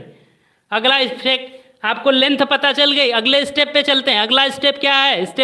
स्टेप कौन सा पड़ेगा? Step 5 to find load. हमें लोड कितने पे करना है? पर मीटर के हिसाब से कैलकुलेट करना। लोड में क्या दिया हुआ है कि लाइव लोड दिया हुआ है। लाइव लोड दिया हुआ है, क्या दिया है? 15 न्यूटन, 15 किलो न्यूटन, सॉरी उसको चेंज किया गया था ना, तो 15 किलो न्यूटन पर मीटर। दूसरा हमें क्या कैलकुलेट करना? सेल्फ वेट, उस धरन का खुद का भार क्या होगा।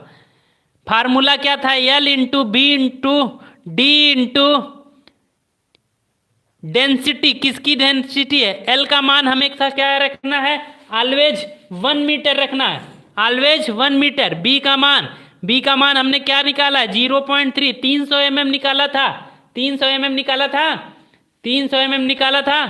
तो इसको कन्वर्ट करेंगे मीटर में, तो ये 0.3 मीटर हो गया, होगा कि नहीं?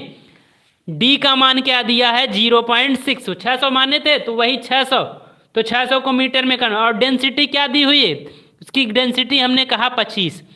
इसको आपस में मल्टीप्लाई कर दीजिए, मान आ जाएगा, क्या मान आ जाएगा, W2 का मान क्या आ जाएगा 4.5। बताइए यही आ रहा है ना, क्या आ रहा है, कमेंट करिए क्या आएगा सेल्फ वेट 4.5 किलो न्यूटन पर मीटर। ठीक है, कमेंट करिए 4.5 किलो न्यूटन पर मीटर। यहां पे दोनों को ऐड कर दीजिए, क्या मान आया 19.5 किलो न्यूटन पर मीटर। क्या है ये टोटल लोड, कितना लोड आ रहा है, टोटल लोड कितना आ रहा है, लाइव लोड उसका खुद का भार, लाइव लोड उस पर भार आ रहा है और उसका खुद का भार, तो टोटल 19.5 किलो न्यूटन पर मीटर का लोड आ रहा है उस बीम पर। ठीक है, पता चल गया, तो हमें लोड पता चल गया। अगर क्वेश्चन में किसी तरीके का और लोड दिया रहेगा तो उसको इसी में ऐड कर देंगे, तो टोटल लोड हो जाएगा W1 plus W2 plus W3। इस तरीके से जितने लोड दिए रहेंगे सबको इसी में इंक्लूड कर लिया जाएगा। ठीक है, नेक्स्ट स्टेप की तरफ चलते हैं, नेक्स्ट स्टेप क्या होगा, नेक्स्ट स्टेप क्या होगा, to find bending moment, to find bending moment.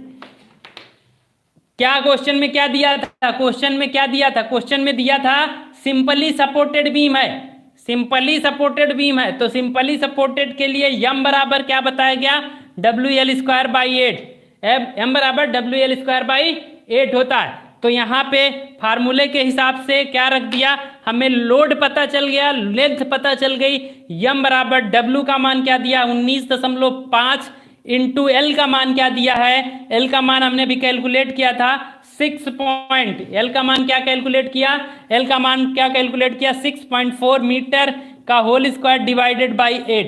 यहाँ से हम क्या निकाल लेंगे, m का मान कैलकुलेट कर लेंगे, m का मान कैलकुलेट करेंगे, कैलकुलेट करने के बाद क्या मान आएगा, कैलकुलेट करके बताइए m का मान क्या आएगा, देखिए ये किलो न्यूटन पर मीटर में, यूनिट का विशेष ध्यान देंगे क्योंकि ये किलो न्यूटन पर मीटर है, लेंथ को भी मीटर में रखेंगे, इसलिए यहाँ पे मीटर, सबको कन्वर्ट करने के बाद मान आएगा 99.84 किलो न्यूटन मीटर। मात्रक कैसे आ रहा है इसको भी ध्यान देंगे क्योंकि मात्रक W का मान क्या आया किलो न्यूटन पर मीटर था, मात्रक कैसे आ रहा है किलो न्यूटन पर मीटर, W का मात्रक है, और L का मान क्या है मीटर का square, metre into metre cancel हो गया, तो यहाँ पे मात्रक क्या हो गया किलो न्यूटन मीटर। इसे हम m बराबर कह सकते हैं 99.84 इंटू 10⁶ किलो न्यूटन को न्यूटन में चेंज कर दिया तो 10�3 जुड़ गया, और मीटर को mm में चेंज कर दिया तो क्या हो गया 10�6 हो गया। ठीक है, समझ में आ गया कि 10�6 किस में होगा, किलो न्यूटन मीटर को न्यूटन mm में कन्वर्ट कर दिया गया। ठीक है, हो गया, यहां से ये स्टेप क्लियर हो गया। ठीक है, हाँ ठीक है सनी यादव, ठीक है, अच्छी बात है, पढ़ते रहिए इसी तरीके से, किसी की बैक नहीं आनी चाहिए, इतनी मेहनत करिए, आप लोगों के लिए इतनी मेहनत हो रही है, बैक नहीं आनी चाहिए आरसीसी और आरसीसी ड्राइंग में। ठीक है, मिठाई हम खिलाएंगे अगर आप पास होंगे, बस सहयोग आप लोगों का चाहिए कि आप लोग मेहनत करें और कुछ नहीं।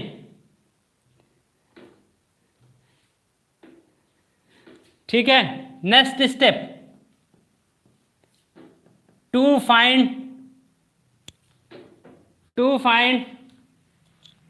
यम पता चल गया, इफेक्टिव डेप्थ डी बराबर फार्मूला आपको बताया गया था अभी स्टेप में m/q इंटू बी का। आपकी बुकों में जो दिया है, बुकों में बीच बीच में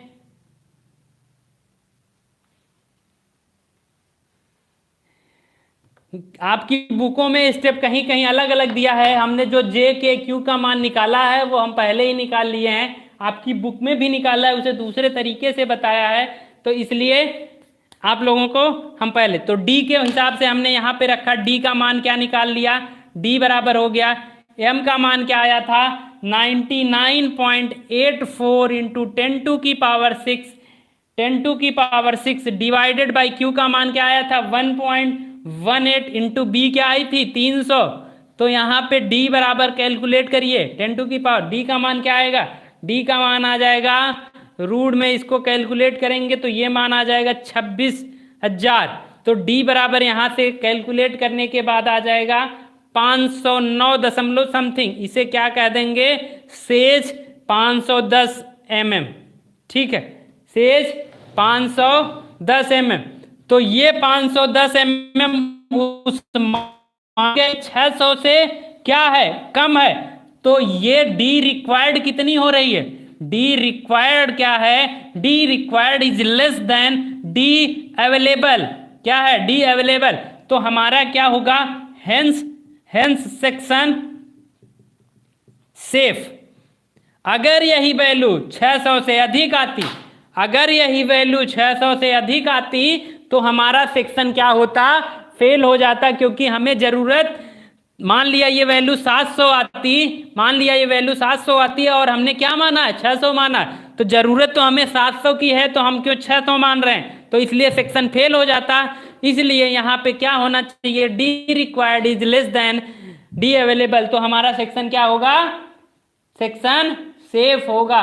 ठीक है, ठीक है, तो हमारा सेक्शन सेफ हो गया, डी का मान कैलकुलेट हो गया। ठीक है, डी का मान कैलकुलेट हो गया और सेक्शन सेफ हो गया। आगे बढ़ते हैं, आगे बढ़ते हैं।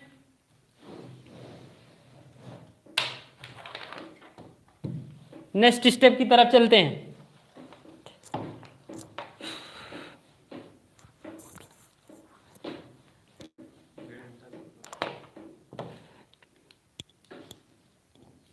Step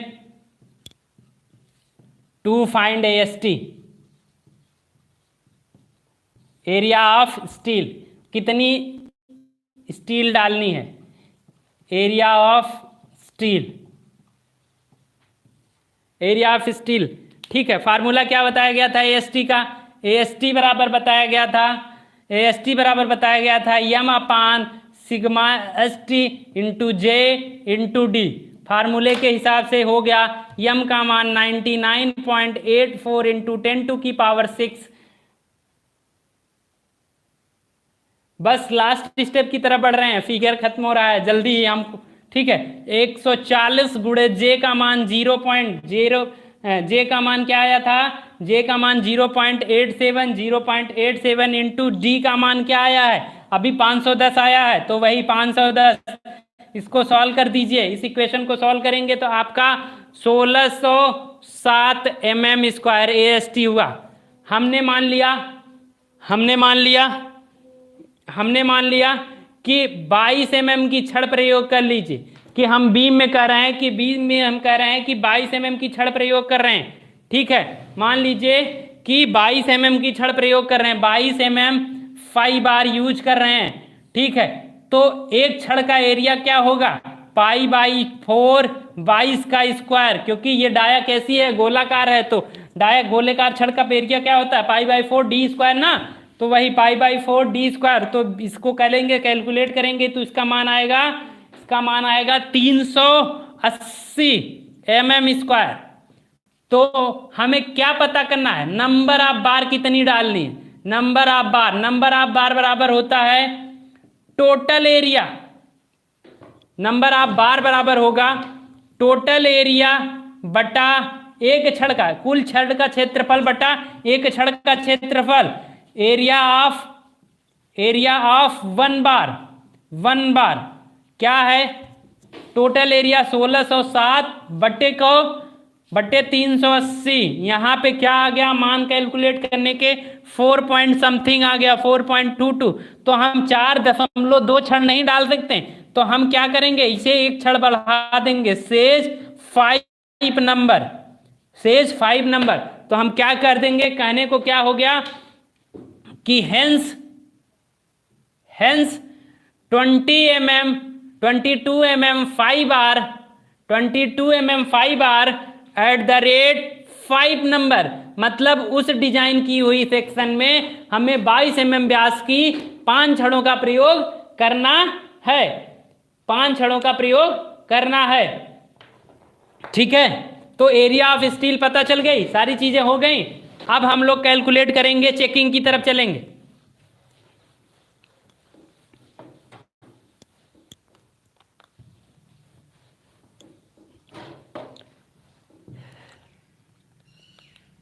step next, checking. एक चेक कर लेते हैं, लिखने को लिख देते हैं, चेक फॉर मिनिमम एएसटी। क्या है मिनिमम एएसटी का फार्मूला? एएसटी मिनिमम बराबर क्या है? एएसटी मिनिमम बराबर है फार्मूले के हिसाब से 0.87 B into D upon F Y के। फार्मूला है ना 0.87 या B into D upon F Y के। तो यहाँ पे 0.87 बी का मान क्या था? 300, डी का मान 510 डिवाइडेड बाई एफ वाई। 140 के लिए, ग्रेड के लिए जब न्यूटन दिया सिग्मा एस टी का मान, तो एफ वाई का मान क्या होगा? एफ वाई का मान 250 होता है। तो एफ वाई बराबर 250 यहाँ पे पुट कर देंगे और इसको सॉल्व करेंगे तो मान क्या आएगा? 532 mm²। हमारा क्या आया है? हमने कितनी छड़ डाली है? एरिया आया था क्या? 1600 आया था। तो हमें कम से कम कितना डालना है?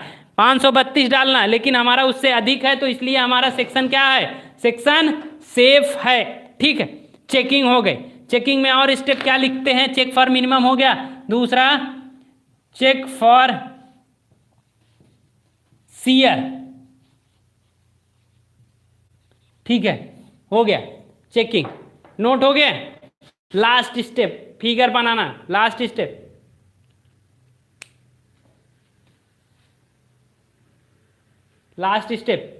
फिगर देखते हैं, फिगर बनाते हैं। मोस्ट इंपॉर्टेंट डिजाइन जो किया है, फिगर बनाते हैं। ठीक है, फिगर देख लेते हैं, क्वेश्चन सॉल्व हो जाएगा, टॉपिक क्लियर है, हो गया, खत्म एकदम। लास्ट स्टेप है, लास्ट स्टेप फिगर बनाते हैं। स्टेप लास्ट है, फिगर क्या थी? यही धरन थी।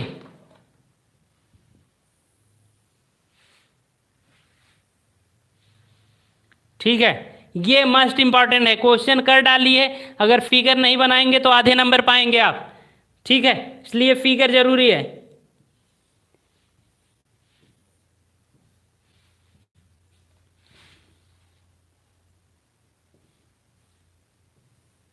शुद्ध पाठ क्या दिया था? शुद्ध पाठ क्या दिया था कि 6 मीटर दिया था। शुद्ध पाठ क्या दिया था? शुद्ध पाठ क्या दिया था? शुद्ध पाठ क्या दिया था? 6 मीटर दिया था, मतलब अंदर से अंदर की दीवार की। यहाँ पे आपको मेंशन करेगा फिगर में, आप हर चीज़। ये क्या है? कैपिटल एल का मान। इफेक्टिव लेंथ क्या आई? एल इफेक्टिव का मान क्या आया? इसके सेंटर से सेंटर तक की दूरी कैलकुलेट की गई। ये मान क्या आया है? ये मान आपको निकाला है, क्या आया था? 6.4 मीटर। 6.4। फ्री हैंड बनाना है, फ्री हैंड बनाना है, फ्री हैंड। ठीक है, फ्री हैंड जब न्यूमेरिकल के साथ आ रहा है तो फ्री हैंड बनाना है। ठीक है, 6.4 मीटर। उस धरन की कुल गहराई हमने इफेक्टिव डेप्थ निकाली थी, जो छड़ डाली है। कितनी छड़ें डाली हैं? यहां पे दिखा दीजिए, छड़ों को इस तरीके से डाला गया होगा। ठीक, ऊपर 2 बांधने के लिए, इसको दिखाने की निकालने की जरूरत नहीं मिनिमम। ठीक है, कुछ इस तरीके से। स्टेरअप्स को भी दिखाना है, कैलकुलेशन करना है। कैलकुलेशन इसको भी कर सकते हैं, निकाल सकते हैं स्टेरअप्स की। अभी अगली क्वेश्चन जब कराया जाएगा तो वहां पे बताया जाएगा। हमने क्या डाला है? 5 number at the rate 20 mm 5R। ठीक है, और इस धरन की गहराई हमने क्या निकाली थी? 510। बीम का कवर कितना मानते हैं? 25 mm मानते हैं। तो 25 mm की जगह हमने मान लिया कि 30 mm मान ले, तो कुल गहराई कितना होगी? 540 mm होगी। ठीक है, इसका क्रॉस सेक्शन एरिया देख लें, इधर क्रॉस सेक्शन एरिया देख लें कि किस तरीके से दिखेगा। यही ना, यही तो रही होगी। क्रॉस सेक्शन एरिया देखते हैं, यही स्टेरअप से बांधी गई होगी, स्टेरअप से बांधी गई होगी। कितनी छड़ आई हैं? 5 छड़। 1 छड़, 2, 3, 4 और 5 छड़े।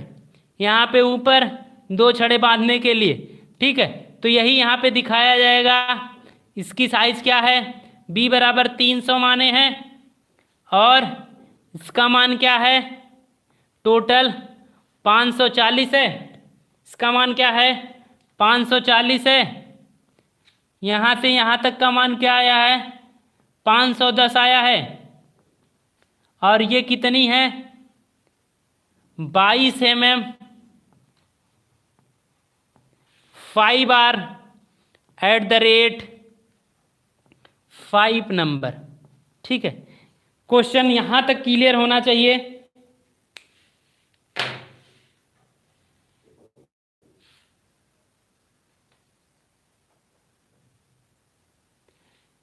एक्सयू के बारे में समझा दीजिए सर। एक्सयू के बारे में सर जब आप आरसीसी की क्लास होगी तो वहां पे हम आपको देंगे। अभी आज के लिए इतना ही रहेगा। एक्सयू के बारे में आपको अगली क्लास में समझा। एक्सयू कुछ है नहीं, एक्सयू का मान होता है, एक्सयू आप न्यूट्रल एक्सेस जब पढ़ेंगे, उदासीन अक्ष पढ़ाया गया होगा। उदासीन अक्ष की बात की जाएगी। उदासीन अक्ष जो होता है, उदासीन अक्ष जो होता है, उदासीन अक्ष में आपको 2 तरीके के उदासीन अक्ष होते हैं। एक क्रिटिकल न्यूट्रल एक्सेस होता है, एक एक्चुअल न्यूट्रल एक्सेस। एक ANA होता है, एक CNA होता है। CNA एक वास्तविक उदासीन अक्ष को ANA कहा जाता है और क्रांतिक उदासीन अक्ष को ANA कहते हैं। ये इसके डायग्राम से बनता है, जो वास्तव में फिगर बना है, वास्तव में जो बीम है उसको देख के बनाया जाता है।